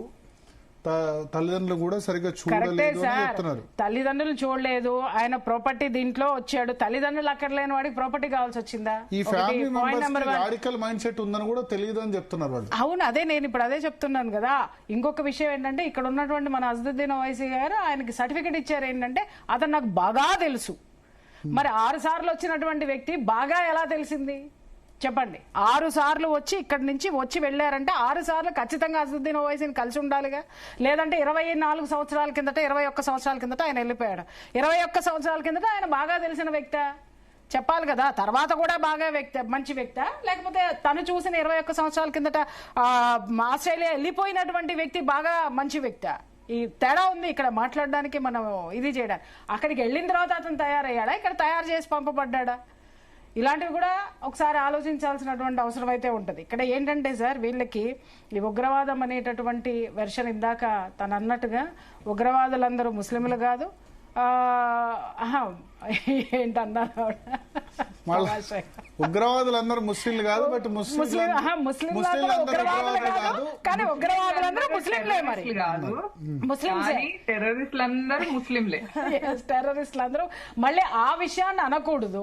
ఆ విషయాన్ని అన్నప్పుడు కూడా ఇమ్మీడియట్ గా ఇప్పుడు సార్ చాలా క్లియర్ గా చెప్పారు శ్రీధర్ గారు. ఏమన్నాయనంటే అక్కడ కాపాడినటువంటి వాడేమో ముస్లిం అని చెప్పి గొప్పగా మాట్లాడుతున్నారు, అతన్ని చంపినటువంటి వాడిని వచ్చేసేసి టెర్రరిస్ట్ అని మాట్లాడుతున్నారు. మరి అక్కడ మతం ఎందుకు పెట్టట్లేదంటే ఉగ్రవాదానికి మతం లేదు అంటున్నారు. అంటే మతం లేనటువంటి ఆ ఉగ్రవాదం దేనికోసం చేస్తుంది, ఏ మతం కోసం చేస్తుంది, ఏ ఇజంతో చేస్తుంది, దేనికోసం చేస్తుంది, ఇది మాట్లాడరు. ఇది మనం మాట్లాడితే మాత్రం ఇమ్మీడియట్ గా గంటలు దీని మీద సుదీర్ఘమైనటువంటి చర్చలు అనేటటువంటి జరిగితే ఒక జాతికి కట్టేస్తున్నారు, ఒక మతాన్ని అనేస్తున్నారు, అసలు ఈ జాతి అంతా మాట్లాడుతున్నారని మాట్లాడతారు. అదే గనక ఇంకా ఏదైనా ఇక్కడ మన పెహల్గాం దాడప్పుడు కూడా మీరు చూసారు లేదా, ఒక ముస్లిం కాపాడితే ముస్లిం వ్యక్తి కాపాడాడని చెప్పేసి విపరీతంగా మాట్లాడారు. ఇప్పుడు ఇక్కడ కూడా ముస్లిం వ్యక్తే కాపాడాడు వాళ్ళందరినీ కూడా. అంటే ఇక్కడ అర్థం ఏంటి అనంటే అతనికి మానవత్వం అనేటటువంటిది ఉంటుంది. అతను ఒక గుడ్ సివిలియన్ అతని బాధ్యత అతను తీసుకున్నాడు. ఇక్కడ పోర్ట్రేట్ చేసినప్పుడు మరి చనిపోయినటువంటి జాతి గురించి ఎందుకు మాట్లాడరండి? ఇప్పుడు కాపాడిన ముస్లిం వ్యక్తి గురించి మనం చాలా గొప్పగా మాట్లాడుతున్నామండి. మరి చనిపోయిన బాధితులు ఎవరైతే ఉన్నారో, చనిపోయినటువంటి వాళ్ళు ఉన్నారో ఆ జాతి గురించి, ఆ జాతి పడిన క్షోభ గురించి వీళ్ళందరూ ఎందుకు మాట్లాడరు? ఎందుకు వాళ్ళకు వాయిస్ రాదు? కాపాడిన వాడు గొప్పవాడైనప్పుడు మరి చనిపోయిన వాడు అక్కడ జ్యూస్, ఇక్కడ హిందువులు, వీళ్ళు ఇద్దరు విషయంలో ఒకళ్ళే ఉంటున్నారు, ఒకళ్ళే కనిపిస్తున్నారు, ఒకళ్ళ గురించి సింపతి. ఇస్లాంలో ఉన్న మంచి వాళ్ళు చెడు వాళ్ళని రాడికలైజ్ కాకుండా కాపాడాల్సిన బాధ్యత వాళ్ళదే, వాళ్ళ రెస్పాన్సిబిలిటీ ఇది. అంటే ఈ సరే ఇప్పుడు కాల్పుల దాకా వెళ్ళి రక్షించింది అతనైనా అసలు ఆ కాల్పుల దాకా వెళ్లకుండా కాపాడాల్సింది. ఎందుకంటే వాళ్ళకే తెలుస్తుంది చుట్టుపక్కల ఎక్కువ కూడా, ఎందుకంటే జనరల్ గా ఐసోలేటెడ్ గా నివసించే కమ్యూనిటీ కాదు ముస్లిమ్స్, ఎక్కడున్నా గుంపుగా ఉంటారు. సో వాళ్ళు చేసే రాడికలైజేషన్ వీళ్ళు కొంత దారి తప్పుతున్నారని గ్రహించే అవకాశం వాళ్ళకే ఉంటుంది, అంటే ఇక్కడ వేరే వాళ్ళకి ఉండదు. సో ఉన్న మంచి మాట్లాడరు. ఇప్పుడు ఇక్కడ ఎవరైనా ఒక ఉగ్రవాది గనక ఉన్నాడు, మూలాలు ఇక్కడ ఉన్నాయి అనుకుందాం సార్, ఎమ్మటే ఏం మాట్లాడతాడు? పేదవాడు, పేదరికం నుంచి వచ్చినటువంటి వాడు, లేకపోతే ఇందాక సార్ ఈజీగా చెప్పారు అసలు వాడు పిచ్చివాడు, ఇక్కడ దేవాలయాల మీద దాడి చేసేవాడు పిచ్చివాడు, మనుషులు ప్రాణాలు తీసిన వాడు పిచ్చివాడు, తర్వాత ఇంకా ఏదైనా దాడి చేసేటటువంటి వాడు పిచ్చివాడు. అది ఒక ట్యాగా లేకపోతే అది క్వాలిఫికేషనా నాకు అర్థం కాదు. మరి హిందువుల్లో కూడా బోల్డ్ అంతమంది పిచ్చి వాళ్ళు ఉన్నారు, హిందుత్వం అంటే పిచ్చి ఉన్న వాళ్ళు ఉన్నారు. అలాగే జ్యూసుల్లో కూడా జ్యూస్ అంటే ఆ కమ్యూనిటీ మీద ఆ దీని మీద కూడా పిచ్చి వాళ్ళు ఉన్నారు. మరి వాళ్ళందరూ ఇలాగే చేస్తున్నారా అండి? వాళ్ళందరూ ఇలాగే ఒక మతం గురించో, ఒక మతం యొక్క సంస్థల మీదో, లేకపోతే వాళ్ళ దేవాలయాల మీదో, లేకపోతే వాళ్ళ మసీదుల మీదనో ఇలా ఈ పిచ్చివాళ్ళు దాడి చేస్తున్నారా? మరి దీంట్లో కూడా పిచ్చివాళ్ళు ఉన్నారు కదా. మరి ఇక్కడున్న విఘ్నత ఆ పిచ్చి వాళ్ళకి లేదు అని అన్నప్పుడు మరి ఆ పిచ్చి వాళ్ళని కౌన్సిలింగ్ చేయాల్సినటువంటి అవసరం ఆ జాతికి ఉంది. అది ఆలోచించాల్సినటువంటి అవసరం చాలా ఉంది అసలు. గిరిధర్ గారు, ఎట్లా ఇప్పుడు ఇంతకుముందు శంకర్ మౌనిక్ గారు అన్నారు మనిషి బతుకున్నంత కాలం టెర్రరిజంతో సహజీవనం చేయాల్సిందే అని, వేరే మార్గం లేదా? ఇప్పుడు మీరు అన్నట్టు ఆస్ట్రేలియాలో లిబరల్స్ అధికారంలో ఉండని ఎవరైనా ఉండని, ఆస్ట్రేలియాలో వచ్చింది ఇటువంటి సేమ్ పహల్గామ్ లాంటి ఇన్సిడెంటే అని అనుకోవాలి. తుపాకీతో దొరికిన వాళ్ళు దొరికినట్టు వాళ్ళు అక్కడ హిందూస్ టార్గెట్ చేశారు పహల్గామ్ లో, ఇక్కడ యూదుల్ని టార్గెట్ చేశారు, అంతే తేడా. అంటే మనం ఫస్ట్ మనకు శత్రుబోధ లేదు. శత్రుబోధ అంటే అర్థం చేసుకుందాం. ఫస్ట్ శత్రుబోధ అంటే శత్రువును తెలుసుకోవడం, అది శత్రుబోధ. మనకు మన శత్రువు తెలియదు. మనకు ఇంకా పెద్ద ప్రాబ్లం ఏంటంటే మనకు స్వయం బోధ కూడా లేదు, మన గురించి మనకు అంతకంటే తెలియదు. ఈ రెండు ప్రాబ్లమ్స్ తోటి మనం సఫర్ అవుతున్నాం. ఇందాక మోనిక గారు చెప్పిన దాంట్లో నేను కొంత దానికి విభేదం, దానికి కావాల్సిన ఒక సవరణ చేస్తాను. నేను సిక్కిజం, బుద్ధిజము, జైనిజం అని వాడారు ఆవిడ పదం. మరి ఇస్లామిజం అని, క్రిస్టియనిజం అని ఎందుకు అనలేదు వాళ్ళు? కాబట్టి ఈ విషయం అర్థం చేసుకోవాలి. ఇజం అని మనకు ఒక కుంచితమైనటువంటి మతం కింద చేర్చేటువంటి హిందూయిజం దగ్గర నుంచి వీటన్నిటికి ఇజంలని పేరు పెట్టారు. వాళ్ళ మతాలు వచ్చేసరికి ఇజం అని పెట్టుకోలేదు. ఈ విషయం అర్థం చేసుకోవాలి. ఈ Sikhism, so called Sikhism, Buddhism, Jainism అనేది వేరే మతాలు కావు. మన హైందవ సనాతన ధర్మంలో సాంప్రదాయాలు మాత్రమే అవి. సాంప్రదాయాలుగా ట్రీట్ చేయాలి, దాన్ని మతాలుగా ట్రీట్ చేయకూడదు. ఇజం అన్నది మనల్ని నీచంగా చూపించడానికి చేస్తున్నటువంటి ప్రయత్నం అది. కాబట్టి ఈ నెరేటివ్ ఫస్ట్ అర్థం చేసుకోవాలి. తర్వాత అబ్రహామిక్ మతాలు 3 కాదు 4 అబ్రహామిక్ మతాలు ఉన్నాయి. మొట్టమొదటిది ఏకైక అబ్రహామిక్ మతం జుడాయిజం, ఆర్ మనకు జ్యూస్ అంటాము, వాళ్ళు ఏదంటాము వాళ్ళ ఆ పేరు జ్యూస్ ఉన్నటువంటి మతం. రెండవది మనకు క్రిస్టియానిటీ, మూడవది ఇస్లాం, 4వది కమ్యూనిజం. కమ్యూనిజం ప్రేరణ కూడా అదే అబ్రహామిక్ మతమా? తప్పకుండా. ఎనీ డౌటా మీకు? మతమే లేదన్నది కమ్యూనిజం కదా. కమ్యూనిజం కూడా ఒక మతమే. ఈ 4 అబ్రహామిక్ మతాలు 4గిటి కూడా ప్రేరణ సేమ్ తోరా, బైబిల్ నుంచే వస్తాయి. కాబట్టి 4 అదే మతానికి సంబంధించినట్టు. కమ్యూనిజంలో, క్రిస్టియానిటీలోను కంట్రోలింగ్ ఆస్పెక్ట్ సేమ్. ప్రకృతిని కొల్లగొట్టడము, దాన్ని ఎక్స్ప్లాయిట్ చేయడం రెండిట్లో కామన్. ఎవరు ఎక్స్ప్లాయిట్ చేస్తారన్న దాంట్లో తేడాలు ఉంటాయి. గతంలో చర్చ్ ఎక్స్ప్లాయిట్ చేసేది, తర్వాత ఇప్పుడు మార్కెట్, క్యాపిటల్ ఫోర్సెస్ అవి ఎక్స్ప్లాయిట్ చేస్తున్నాయి. కమ్యూనిజం లో ప్రభుత్వం ఎక్స్ప్లాయిట్ చేస్తుంది, అంతే తేడా. మిగతాదంతా సేమ్ కామన్. ఎందుకంటే బైబుల్లో మొట్టమొదటి చాప్టర్ లో బుక్ ఆఫ్ జెనసిస్ లో రాసింది దేవుడు మొదటి రోజు ఇది పుట్టించాడు, రెండో రోజు ఇది పుట్టించాడు, ఇవన్నీ పుట్టించి ఆఖరి రోజు ఆయన రెస్ట్ తీసుకునే ముందర మనిషికి ఆర్డర్ ఇచ్చి వెళ్ళాడు. ఏమిచ్చాడు ఆర్డరు? గాలిలో ఎగుతున్నటువంటి పక్షులు, భూమి మీద వెళ్తున్నటువంటి చరాచర జంతువులన్నిటికీ, సముద్రంలో నీళ్ళలో ఉన్నటువంటి చేపలకు, వీటన్నిటి మీద నువ్వు ఆధిపత్యం చెలాయించు, dominion, have a dominion of them అని రాశాడు. సో ఈ డొమినియన్ అన్న కాన్సెప్ట్ కమ్యూనిజం కూడా ఉంటుంది, ఏమి తేడాలి. కాబట్టి ఈ 4 అబ్రహామిక్ మతాలు ఉన్నాయి. ఆ విషయం మనం అర్థం చేసుకోవాలి. ఈ 4లో కూడా నిజమైన అబ్రహామిక్ మతం జుడాయిజం ఒక్కటే, మిగతా 3 కూడా ఫేక్ మతాలు. క్రిస్టియానిటీ అన్నది ఉన్నదా లేదా అని పెద్ద చర్చ ఈ రోజు వెస్ట్ లో జరుగుతుంది.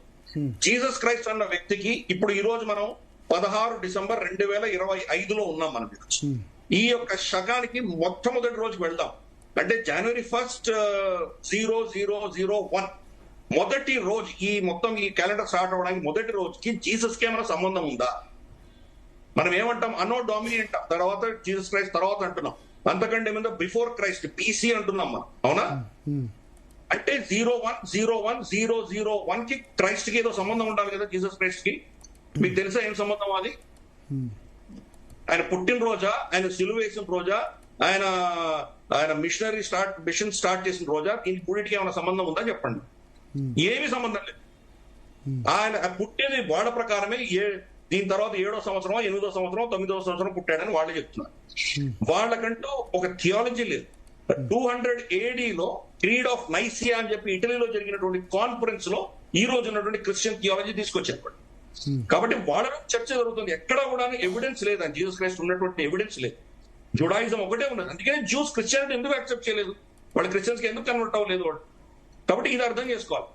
మొట్టమొదటి జుడాయిజం ఏదైతే ఉందో దాన్ని కాపాడుకునే ప్రయత్నం చేస్తున్నారు. వాళ్ళ వల్ల ప్రపంచానికి ఎవరికి కూడాను నష్టం లేదు. వాళ్ళని ఒక విధమైన రాక్షసులుగా చిత్రీకరించేటువంటి ప్రయత్నం 2 మతాలు చేసినాయి. ఎందుకంటే బోత్ క్రిస్టియానిటీలో కావచ్చు, ఇస్లాంలో కావచ్చు, మనకు రుణం అన్నది, దీనికి వడ్డీ అన్నది ఉండకూడదు, ఇంట్రెస్ట్ అన్నది ఉండకూడదు. ఇంట్రెస్ట్ అనేది హరాం అంటారు. అందుకనే మనకి ఇస్లామిక్ బ్యాంకింగ్ లో ఇంట్రెస్ట్ అన్నది ఉండదు. ఇంట్రెస్ట్ ని జత చేసి దాన్ని ప్రాఫిట్ కింద చూపిస్తారు. ఏది చేసినా అదే అనుకోండి, బట్ ఇంట్రెస్ట్ అని చూపించారు వాళ్ళు. వీళ్ళు జుడాయిజం లో ఆ ప్రాబ్లం లేదు కాబట్టి వాళ్ళు అప్పులు ఇచ్చేవాళ్ళు, తర్వాత వాళ్ళ అప్పులకి ఇంట్రెస్ట్ కలెక్ట్ చేసుకునే వాళ్ళు, వాళ్ళని రాక్షసులుగా చిత్రీకరించే ప్రయత్నం జరిగింది. 2 గ్రంథాల్లో కూడా వీళ్ళ మీద హేట్రెడ్ అనేది పెట్టారు. కాబట్టి మనకు జుడాయిజం తోటి ఎప్పుడు మనకి ఇబ్బంది లేదు. ఈ విషయం మనం స్పష్టంగా అర్థం చేసుకోవాలి. మిగతా విస్తారవాదం ఉన్నటువంటి మతాలతోటి మనకు ప్రాబ్లం. మిగతా 3 అబ్రాహ్మిక్ మతాలు విస్తారవాదం. కమ్యూనిజం అనేది కల్చర్ యాక్సెప్ట్ చేయదు ఫస్ట్. కాబట్టి ఈ 3 జ్యూస్, హిందువులు, వీళ్ళిద్దరి వ్యతిరేకంగా వీళ్ళు ఎక్కడున్నా కానీ వీళ్ళకి వ్యతిరేకంగా వీళ్ళు 3 కలిసిపోతారు. మీరు చూడండి, కమ్యూనిస్ట్ చైనాలో వాళ్ళ కార్డినల్స్ ని చైనీస్ కమ్యూనిస్ట్ పార్టీ అపాయింట్ చేస్తుంది, పోప్ అపాయింట్ చేయలేడు. అలాగే మనం చూస్తే కనుక అక్కడ షింజియాంగ్ ప్రావిన్స్ లో ముస్లింస్ ఎక్కువ ఉన్నటువంటి ప్రాంతంలో రంజాన్ టైంలో వాళ్ళ చేత పంది మాంసం తినిపిస్తారు, వాళ్ళకు మద్యం తాగిస్తారు వాళ్ళతో. మహమ్మద్ అన్న పేరు ఎవరు పెట్టుకోవడానికి వీల్లేదు. 18 ఏళ్ల కంటే తక్కువ ఉన్నటువంటి పిల్లవాడు మాస్క్ వెళ్ళడానికి వీల్లేదు. 400-500 సంవత్సరాల ముందర కట్టినటువంటి మస్జిద్ని విరక్కొట్టి అక్కడ ఎందుకు గొడవ జరగట్లేదు? ఎందుకు? అదే చెప్తున్నాను, వాళ్ళలో కొట్టుకుంటారు. మనకు ఒక్క ముస్లిం దేశంలో అయినా కమ్యూనిస్ట్ పార్టీ ఎక్కడ మీరు చూసారా? పాకిస్తాన్ లో కమ్యూనిస్ట్ పార్టీ ఉండింది. కమ్యూనిస్ట్ పార్టీ పాకిస్తాన్ ఫామ్ అవ్వాలని ఓటేసినటువంటి పార్టీ అది. అక్కడ వాళ్ళని ఊచకోత కోసేసరికి మిగిలిపోయిన వాళ్ళు భారతదేశానికి వచ్చారు. ఈ దేశాలు ఇదే ప్రాబ్లం. కానీ ఎప్పుడైతే జ్యూస్ ఉంటారో, ఎక్కడైతే హిందువులు ఉంటారో, ఈ 3 శక్తులు తెలుసుకోవాలి. అందుకనే చూస్తే ఈ రోజు కమ్యూనిస్ట్ పార్టీ మనకు పాలస్తీన్ సపోర్ట్ చేస్తుంది. అలాగే మనం చూస్తే కనుక క్రిస్టియన్ మిషనరీస్ కి ఏదో నష్టం జరుగుతోంది, ఇక్కడ వాళ్ళని ఊచకోతకు వస్తున్నారు, కమ్యూనిస్ట్ వాళ్ళని సమర్థనకు వస్తారు. అంటే వీళ్ళు 3 వీళ్ళ కామన్ టార్గెట్ హిందువులు, జ్యూస్. ఈ 2 సంస్కృతులే ప్రపంచవ్యాప్తంగా టార్గెట్. ఇది మనం అర్థం చేసుకోవాలి. అందుకనే శత్రుబోధ మనకు చాలా క్లియర్ గా. కమ్యూనిస్ట్ అంటే ఏ మతానికి అనుకూలం లేకపోవడం, అంతే కదా? అసలు మతమే లేకపోవడం. ఏది ఎవరంటారు? కమ్యూనిస్ట్ అంటే ఏ మతానికి దేవుడే లేడు కదా, దేవుడే లేడు కదా. అటువంటిప్పుడు ఓన్లీ హిందూ దేవుళ్ళు, యూదు దేవుళ్ళు లేదని కాదు కదా. ఇస్లాం లేదంటే ఏ దేవుడు లేడు, అంతే కదా.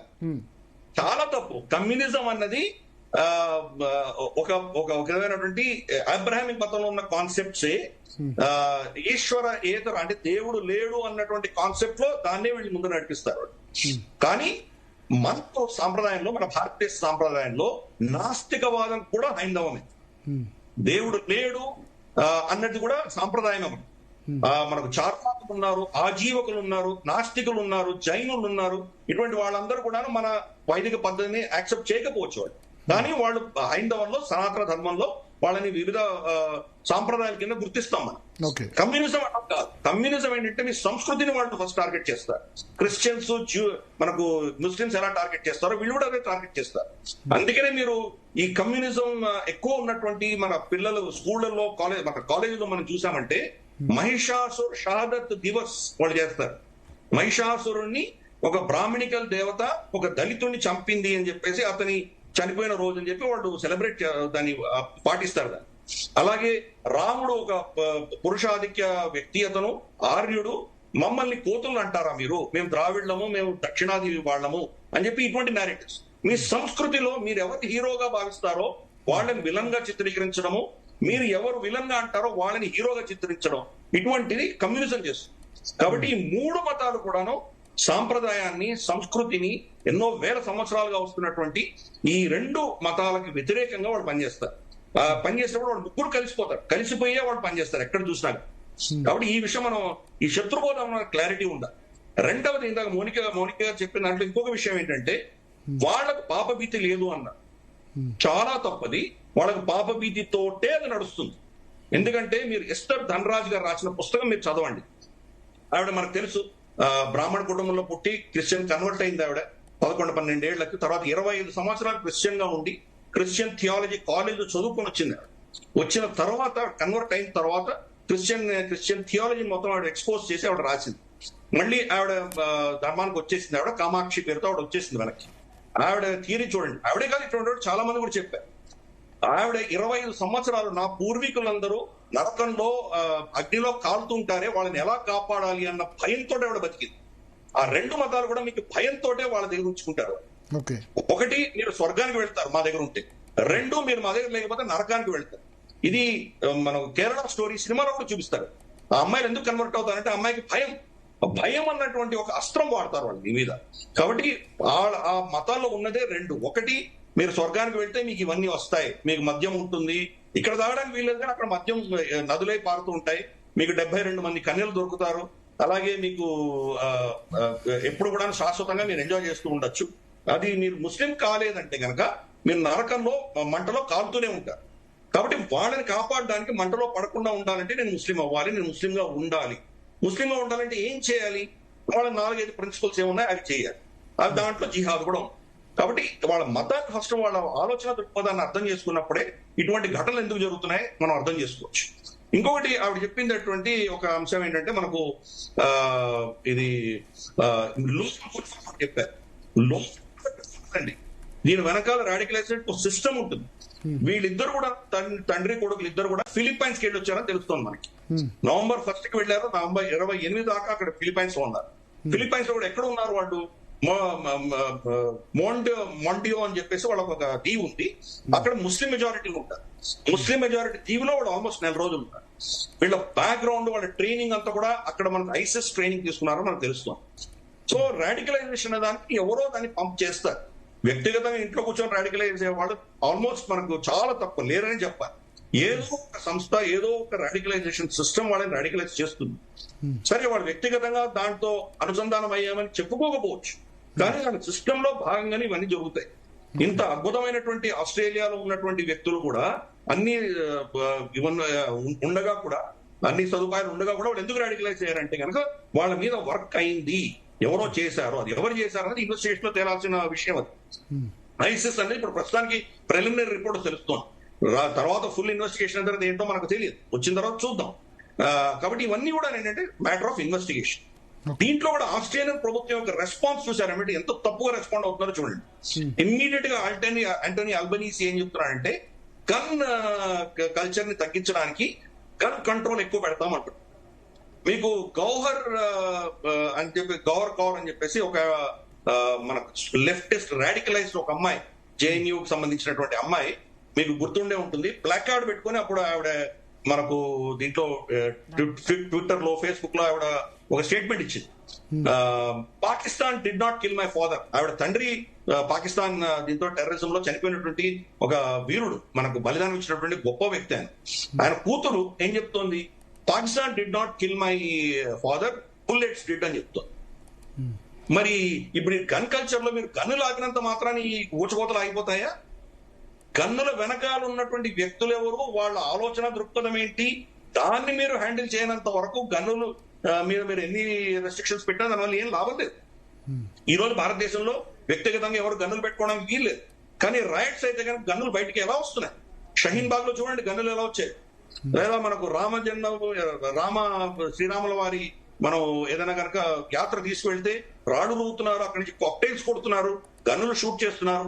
షారుఖ్ అన్న వ్యక్తి అప్పుడు చూసాం కదా మనం, ఆ అల్లర్లలో గన్ను తీసుకొని ఎర్ర టీ షర్ట్ వేసుకున్న వచ్చి ఫైరింగ్ చేస్తున్నది చూసాం. ఎక్కడి నుంచి వచ్చే గన్నులు మరి వాడికి? కాబట్టి మీరు గన్ను స్టాప్ చేసినంత మాత్రం మీరు స్టాప్ చేయలేదు. సైద్ధాంతికంగా దీన్ని అటాక్ చేయనంత వరకు మీకు ఇదే ప్రాబ్లమ్స్ ఉంటాయి. మీరు ఉన్న క్యాన్సర్ కి మీరు బయట మనకు బ్యాండేజ్లు వేసుకుంటూ వెళ్తే కనుక క్యాన్సర్ ఎలా ట్రీట్ చేస్తారు? లోపల ఆ సమస్యను మీరు అర్థం చేసుకోవాలి. దీన్ని ఇస్లామోఫోబియా అని, ఇంక్లూజివ్నెస్ అని, మేము అన్ని మతాలని అన్ని సంప్రదాయాన్ని గౌరవిస్తామని ఈ చట్టతో వెళ్లేసరికి ప్రాబ్లమ్స్ అన్నది ఆ సమాజం క్షీణించేటువంటి పరిస్థితికి మీరు తీసుకొడుతున్నారు. ఈ రోజు యూకేలో చూడండి, పోర్ట్స్ మౌత్ అని చెప్పేసి ఒక ఊర్లో 2000 సంవత్సరాలుగా వాళ్ళ సాంప్రదాయం ఏంటంటే క్రిస్మస్ వస్తే గనక ఇంటి ముందర తలుపు మీద వాళ్ళు ఒక బొకే లాంటిది పెడతారు. దాన్ని రీత్ అందామా, బొకే అందామా, పూల గుచ్చాలు పెట్టి దాన్ని డెకరేట్ చేసుకుంటారు క్రిస్మస్ కి. ఇప్పుడు ports mouth city council order issue చేసింది, ఈ సంవత్సరం మీరు ఏ ఇంటి ముందర పెట్టడానికి వీలు లేదు, మిమ్మల్ని ఫైన్ చేస్తాము, మిమ్మల్ని అరెస్ట్ చేస్తాము అని బెదిరిస్తున్నారు. మీ ఇంట్లో మీరు డెకరేట్ చేసుకోండి, బయట పెట్టడానికి వీలు లేదు, ఎందుకంటే అక్కడ ఉన్నటువంటి ముస్లింస్ బాధపడతారు కాబట్టి. ఈ తుష్టీకరణ రాజకీయాలు మొదలై స్కూళ్లలో మీ పిల్లలకి పోర్క్ ఇచ్చి పంపించకండి ఈ ఆర్డర్స్ ఇష్యూ చేస్తున్నారు.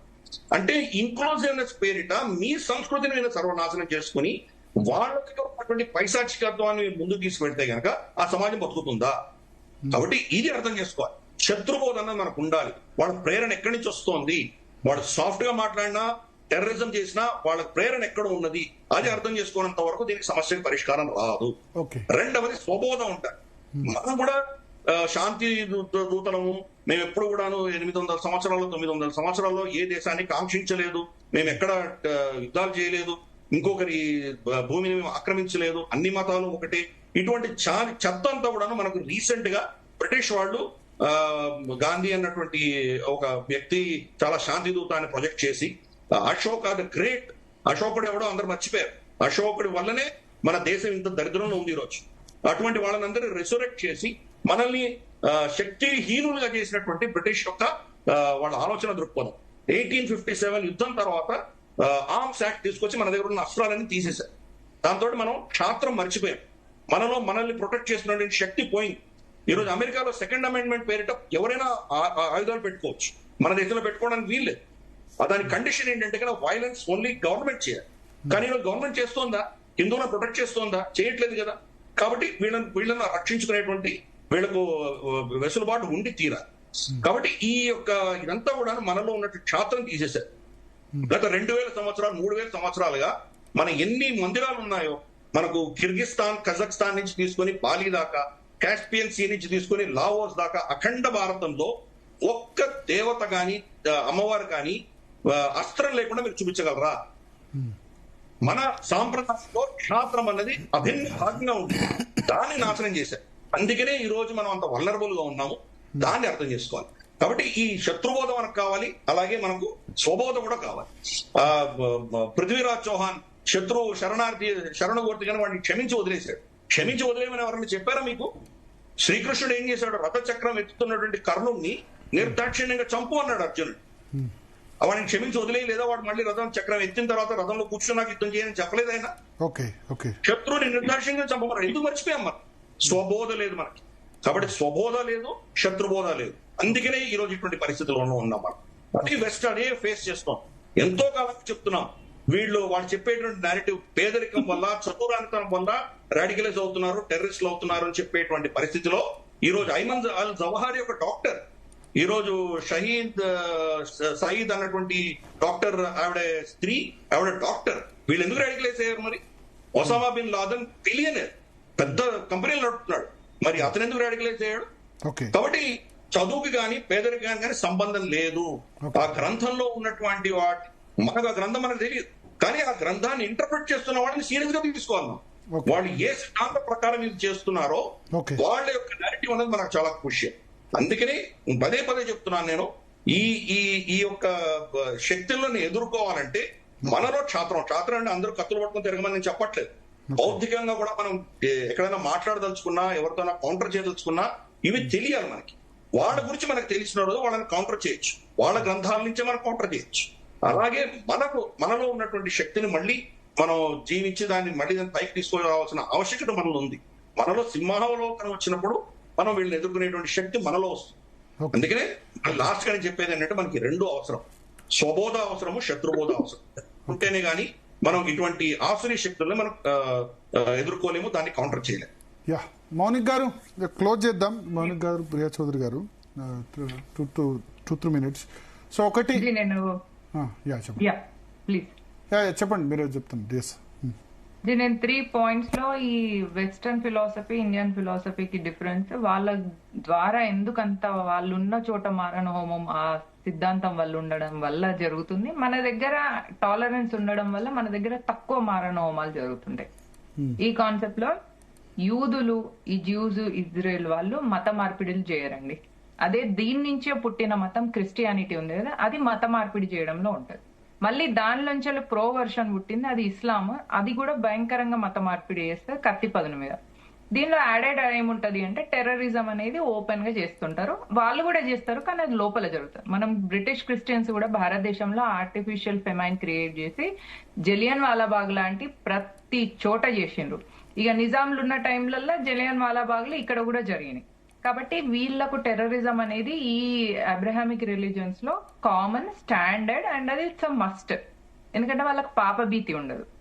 నెక్స్ట్ పాయింట్, క్రిస్టియన్స్ జూలను హేట్ చేస్తారండి.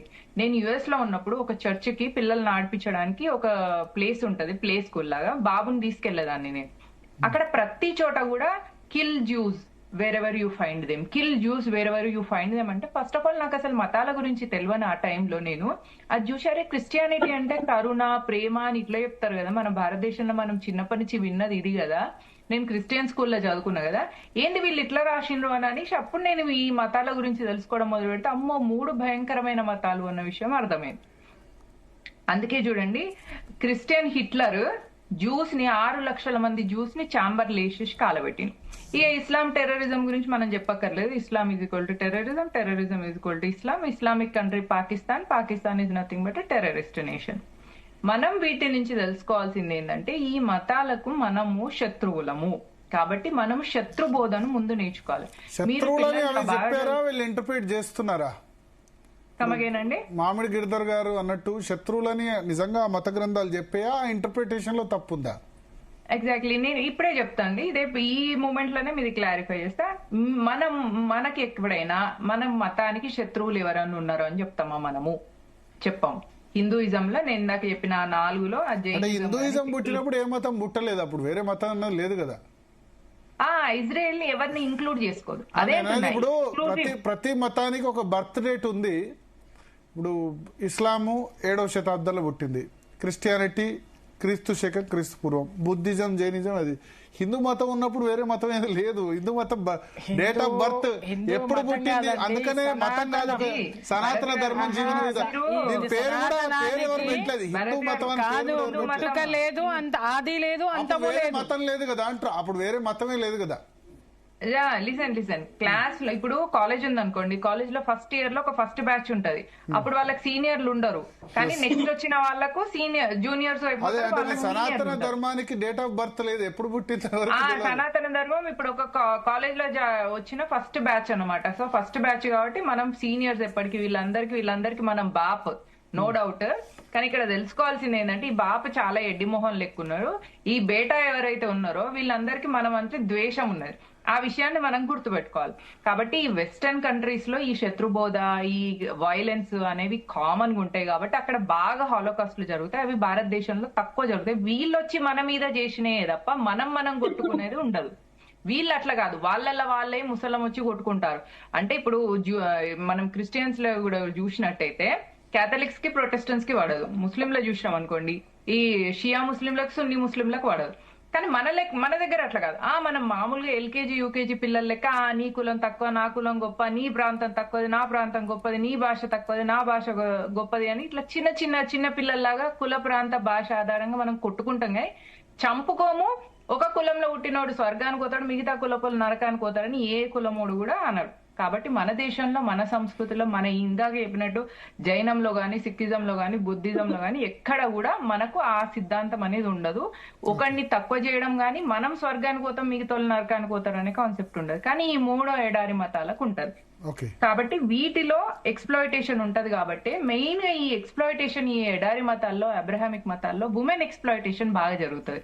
అందుకనే చూడండి 1914 నుంచి 1970 వరకు ఈ వెస్టర్న్ కంట్రీస్ లో మహిళలు చాలా ఉద్యమాలు చేశారు. క్రిస్టియానిటీలో ఎక్కడ ఎక్స్ప్లాయిటిజం ఏం లేదే, ఎక్స్ప్లాయిట్ చేయడం అనేది పురుషుడు పక్కటెముక నుంచి వెళ్ళి స్త్రీ వస్తది అని క్రిస్టియానిటీ చెప్తుందండి.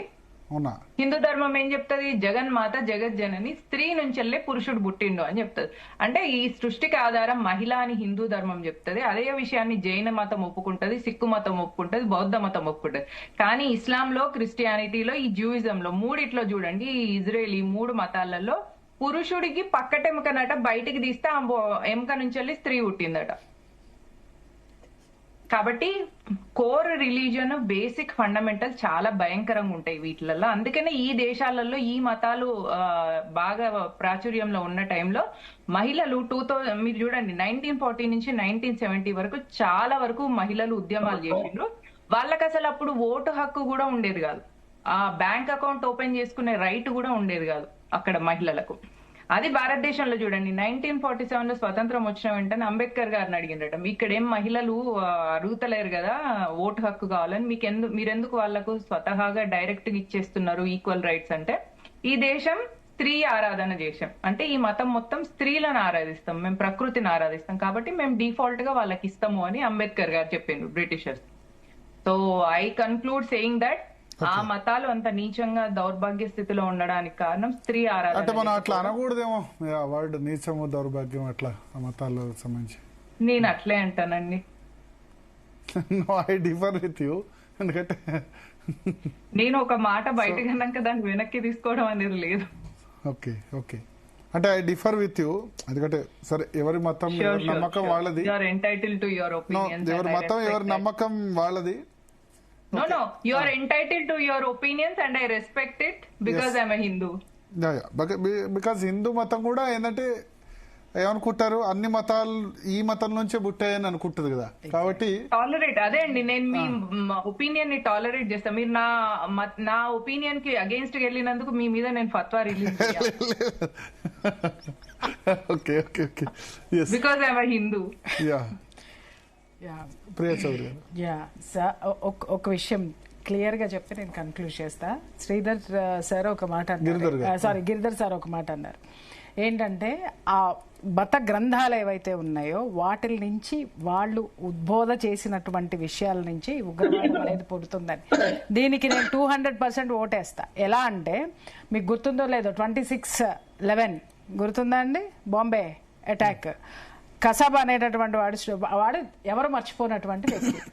నేను ఒక సందర్భంలో నా ఇన్వెస్టిగేషన్ దీంట్లో ఒక 4-5 years తర్వాత ఆ ఇష్యూ జరిగిన తర్వాత ఆ ఇన్వెస్టిగేషన్ ఆఫీసర్ని కలవడం అనేది జరిగింది. ఆ ఆఫీసర్ తోటి మాట్లాడుతూ ఇదే టాపిక్ వచ్చింది అక్కడ. సార్ ఇలా ఎలా తయారవుతారు వాళ్ళని వాళ్ళు ఈ ఆత్మార్పణ చేసుకోవడం అనేటటువంటి దాన్ని ఏ విధంగా ప్రేరేపిస్తారంటే, అప్పుడు ఆ ఇన్వెస్టిగేషన్ చేసింది ఆయన, ఆ కేసు మొత్తం ఆ కసబ్కి ఉరి శిక్ష పడడానికి దానికి సంబంధించిన ఆయన ఒక మాట మాట్లాడారు ఏంటంటే, ఆ అటాక్ అప్పుడు కసబ్ దొరికినాడు సార్ వాళ్ళకి.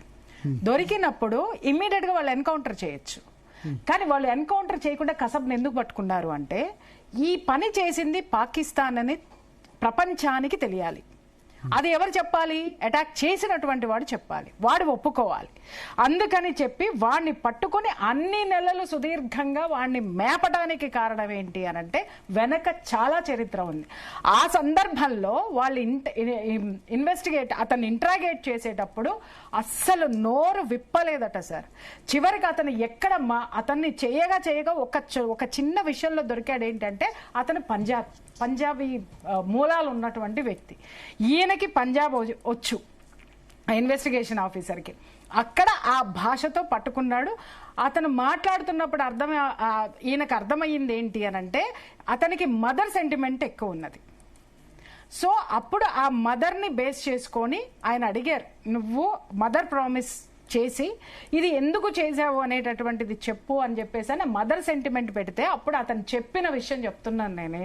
కసబ్ ఏం చెప్పాడు అంటే ఎవరైతే ఈ గురువులు ఈ మత గ్రంథాల గురించి బోధిస్తున్నటువంటి వాళ్ళు చెప్పిన విషయం ఏంటంటే, మీరు చేసేటటువంటి అందులో భాగం జిహాద్ అని చెప్పారు కదా, ఈ జిహాద్ ఏదైతే ఉందో మీరు చేస్తే ఒకవేళ మీరు దీంట్లో చనిపోతే మీ యొక్క ముఖము మీ యొక్క విపరీతమైనటువంటి శరీరము విపరీతమైన తేజస్సుతో కూడుకొని ఉంటుంది, మీరు ఒక దేవదూతల్లాగా కనిపిస్తారు, అలా మీలో నుంచి ఒక దాన్ని ఏమంటారు వెలుగు వచ్చి అది అలా తీసుకొని వెళ్తాడు. అక్కడ మీకు ఆయన చెప్పినట్టు 72 మంది కన్యల్ని ఇస్తాడు, స్వర్గం ఉంటుంది, అక్కడ ఖా సక్తే పీ సక్తే ఎంజాయ్ కర్ సక్తే యాష్ కర్ సక్తే అనగానే ఈయనకి ఇంకా విషయాలు, అరే వీడిని ఎలా తీసుకురావాలి బయటికి అనేటటువంటి విషయం ఏదంటే సార్ ఇంకా ఏం చెప్పారంటే, ఇక్కడ ఇండియాలో ముస్లిమ్స్ని ఎవరిని కూడా ప్రార్థనలు చేసుకోనివ్వరు,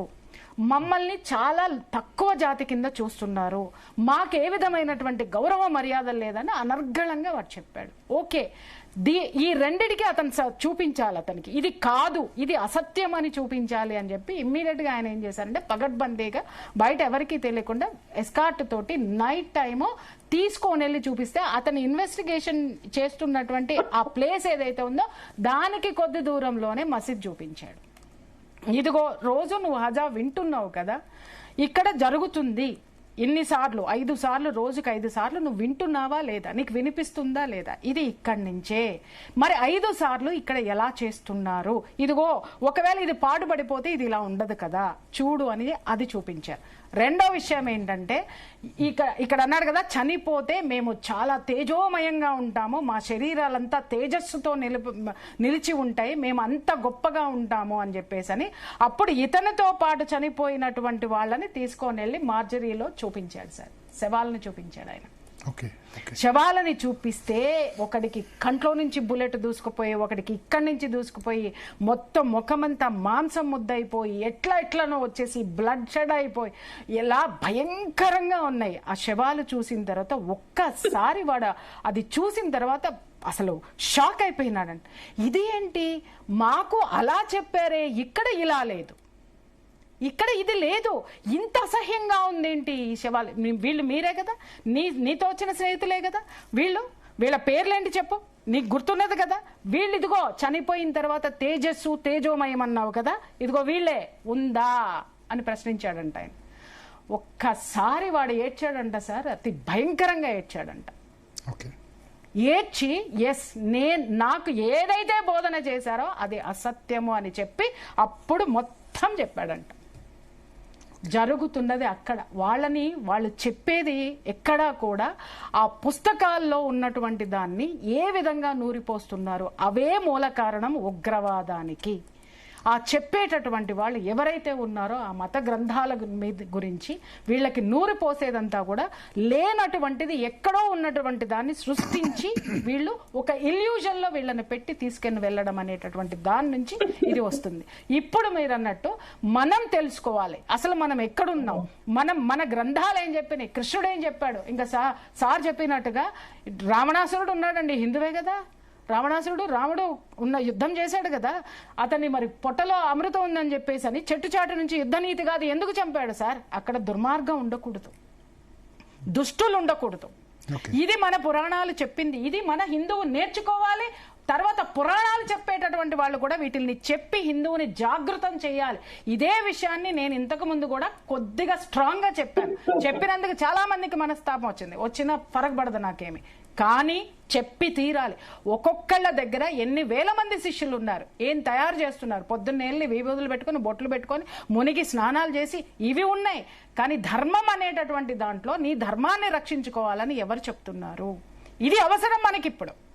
మనం తయారు చేయాలి మన యొక్క సైన్యాన్ని, మనం తయారు చేసుకోవాలి మన భారతీయుల్ని, మనల్ని మనం రక్షించుకోవడానికి, మన దేశాన్ని రక్షించడానికి. ఎంతమంది ఈ ఉద్బోధ చేసేటటువంటి వాళ్ళు, పురాణాలు చెప్పేటటువంటి వాళ్ళు కానీ ఇంకొకళ్ళు కానీ ఇంకా వాళ్ళ పేర్లు చెప్పను కానీ వాళ్ళని ఆ పదం ఉదాహరించను. వాళ్ళ కర్తవ్యం ఏంటి, ఖచ్చితంగా బాధ్యత ప్రతి ఒక్కళ్ళ మీద ఉంది. ఓకే థ్యాంక్ యూ గిరిధర్ గారు. ఒక్క నిమిషం మాట్లాడచ్చా? యా చెప్పండి సార్, చెప్పండి. రెండు అంశాలు చెప్పదలుచుకున్నాను. ఒకటి, మౌనిక గారు రిపీటెడ్ గా వాళ్ళకు భయం అన్నది లేదు, వాళ్ళకి పాప భీతి లేదు అన్నారు. ఆవిడ చాలా తప్పది. మిమ్మల్ని మనం ప్రశ్న అడుగుతాను. పాపం అన్న పదానికి ఇంగ్లీష్ పదం ఏంటి చెప్పండి నాకు. సిన్ కదా. మీరు ఒకసారి మీ మొబైల్లో సిన్ అంటే ఆక్స్ఫర్డ్ డిక్షనరీ, కేంబ్రిడ్జ్ డిక్షనరీలో ఏం రాశారో చూడండి. Sin is a wrong against the law of God. దేవుడు ఇచ్చిన చట్టానికి వ్యతిరేకంగా మీరు చేస్తేనే సిన్. దేవుడి చట్టంలో మీరు అందరినీ కన్వర్ట్ చేయొచ్చు. కన్వర్ట్ చేయడానికి మీరు వాళ్ళని చంపినది పాపం కాదు. వాళ్ళకి పాప భీతి ఉన్నది, పాప భీతి లేదు అని అనుకోకండి మీరు. అందుకనే శత్రుబోధ చాలా ఇంపార్టెంట్. అంటే క్రిస్టియన్ లో, బైబిల్లో చెప్పింది కాకుండా మీరు ఏమైనా చేస్తే మాత్రమే అది సిన్ అవుతుంది. బైబిల్లో చెప్పిన ప్రకారం మీరు ఎవరైనా హింసించి వాళ్ళని కన్వర్ట్ చేయగలిగితే పాపము కాదు. క్యాథలిక్ చర్చ్ హిట్లర్ చేసింది సబబు అని చెప్పి వాళ్ళు ఎంకరేజ్ చేశారు. ప్రపంచవ్యాప్తంగా స్లేవరీని ఎంకరేజ్ చేసింది చర్చ్. కాబట్టి అది పాపం కింద లెక్క పరిగణలోకి రాదు. మన డెఫినేషన్ ఏంటి పాపానికి? పాపాయ పరపీడనం, సింపుల్ డెఫినేషన్ మనకి. కాబట్టి ఇది అర్థం చేసుకోవాలి. స్వబోధ ఉండాలి, శత్రుబోధ ఉండాలి. ఇది మొదటి పాయింట్. రెండవ పాయింట్, కసబ్ గురించి ఆవిడ మాట్లాడారు. కసబ్ వాళ్ళ తల్లి, ఈ టెర్రరిస్ట్ ఎవరైతే ఆత్మాహుతి చేసుకుంటారో వాళ్ళ తల్లుల మీద క్రిస్టీన్ ఫేర్ అని చెప్పేసి ఒక అమెరికాలో ఉన్నటువంటి అసోసియేట్ ప్రొఫెసర్ ఒక ఆవిడ రీసెర్చ్ చేసింది. ఆవిడ ఆఫ్బాక్ రీజన్ లో ఉర్దూ, పష్తూ ఇవన్నీ నేర్చుకుని వెళ్ళి అక్కడ వీళ్ళందరినీ కలిసి వాళ్ళ తల్లుల్ని ఇన్వెస్టిగేట్ చేసింది. వాళ్ళని వెళ్ళి మాట్లాడొచ్చు. మరి నీ కొడుకు చనిపోయాడు కదా, నీకు దుఃఖం లేదా, నువ్వు బాధపడట్లేదా అంటే ఆ తల్లులు చెప్పిన మాట ఆవిడ పిహెచ్డి థీసిస్ లో డాక్యుమెంట్ చేసింది. వాళ్ళు ఏం చెప్పారంటే, అటువంటి కొడుకును కన్నందుకు నేను గర్విస్తున్నాను, ఇంకా 10 మందిని ఎందుకు కట్టేదా అని చెప్పి నేను బాధపడుతున్నాను. నా కొడుకు అక్కడ వెళ్ళి అల్లా దగ్గర నేను చనిపోయిన తర్వాత ఉత్తమ స్థానం ఇవ్వమని అల్లా అని వేడుకుంటాడు.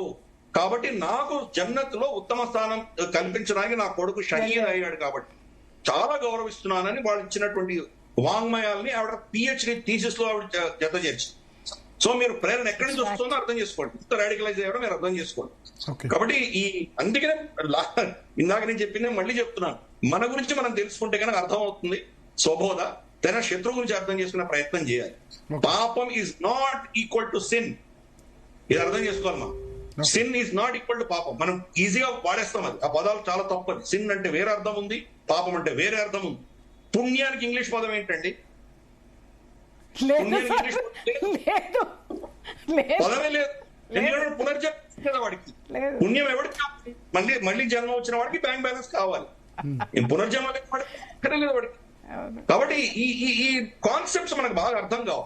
శత్రుబోధ మనకు సరిగా లేదంటే, శత్రువు నుంచి ఆవిడ మౌనిక గారు బహుశా అది కూడా కన్ఫ్యూజ్ అయినట్టున్నారు. శత్రుబోధ అంటే శత్రువుని చంపడమో శత్రువుని హింసించడమో కాదు, శత్రువు గురించి తెలుసుకోవడం శత్రుబోధ. మనకు ఆ శత్రుబోధ ఉండాలి. వాడు ఏ ఫిలాసఫీ, ఏ సిద్ధాంతం ప్రకారం వాడు బతుకుతున్నాడు, వాడు చేసేవి దేని ఆధారంగా చేస్తున్నాడు అని తెలుసుకోవాల్సిన శత్రుబోధ. స్వబోధ మన గురించి మనం తెలుసుకునే ప్రయత్నం చేయడం, ఈ రెండు చాలా అవసరం. అన్ఫార్చునేట్ ఈ రోజు మనకు రెండు లేవు కాబట్టి ఈ రోజు మనం అన్ని మతాలు ఒకటే అని ఇటువంటి మనకు అర్థం కానటువంటివి కూడా మనం నార్మలైజ్ చేసి మాట్లాడటం అన్నది మనకు కంటకంగా తయారైంది. శత్రుబోధ తెలిసినప్పుడు వాళ్ళని ఎలా హ్యాండిల్ చేయాలో కూడా మనకు అర్థం. ఓకే, థ్యాంక్ యూ గిరిధర్ గారు. అండ్ మావోయిస్ట్ టాపిక్ కూడా ఉంది, మీరు ఉండండి. ప్రియా చౌదరి గారు మీరు కూడా ఉండండి. సో మొత్తానికి ఓవరాల్ గా సిడ్నీ ఘటన అయితే షాకింగ్. లాస్ట్ 2 days గా పాకిస్తాన్ నుంచి ఉగ్రవాదులు వచ్చారనుకున్నాం, కానీ మన హైదరాబాద్ నుంచి బేస్డ్ గా ఇది జరుగుతుంది అనుకోలేదు.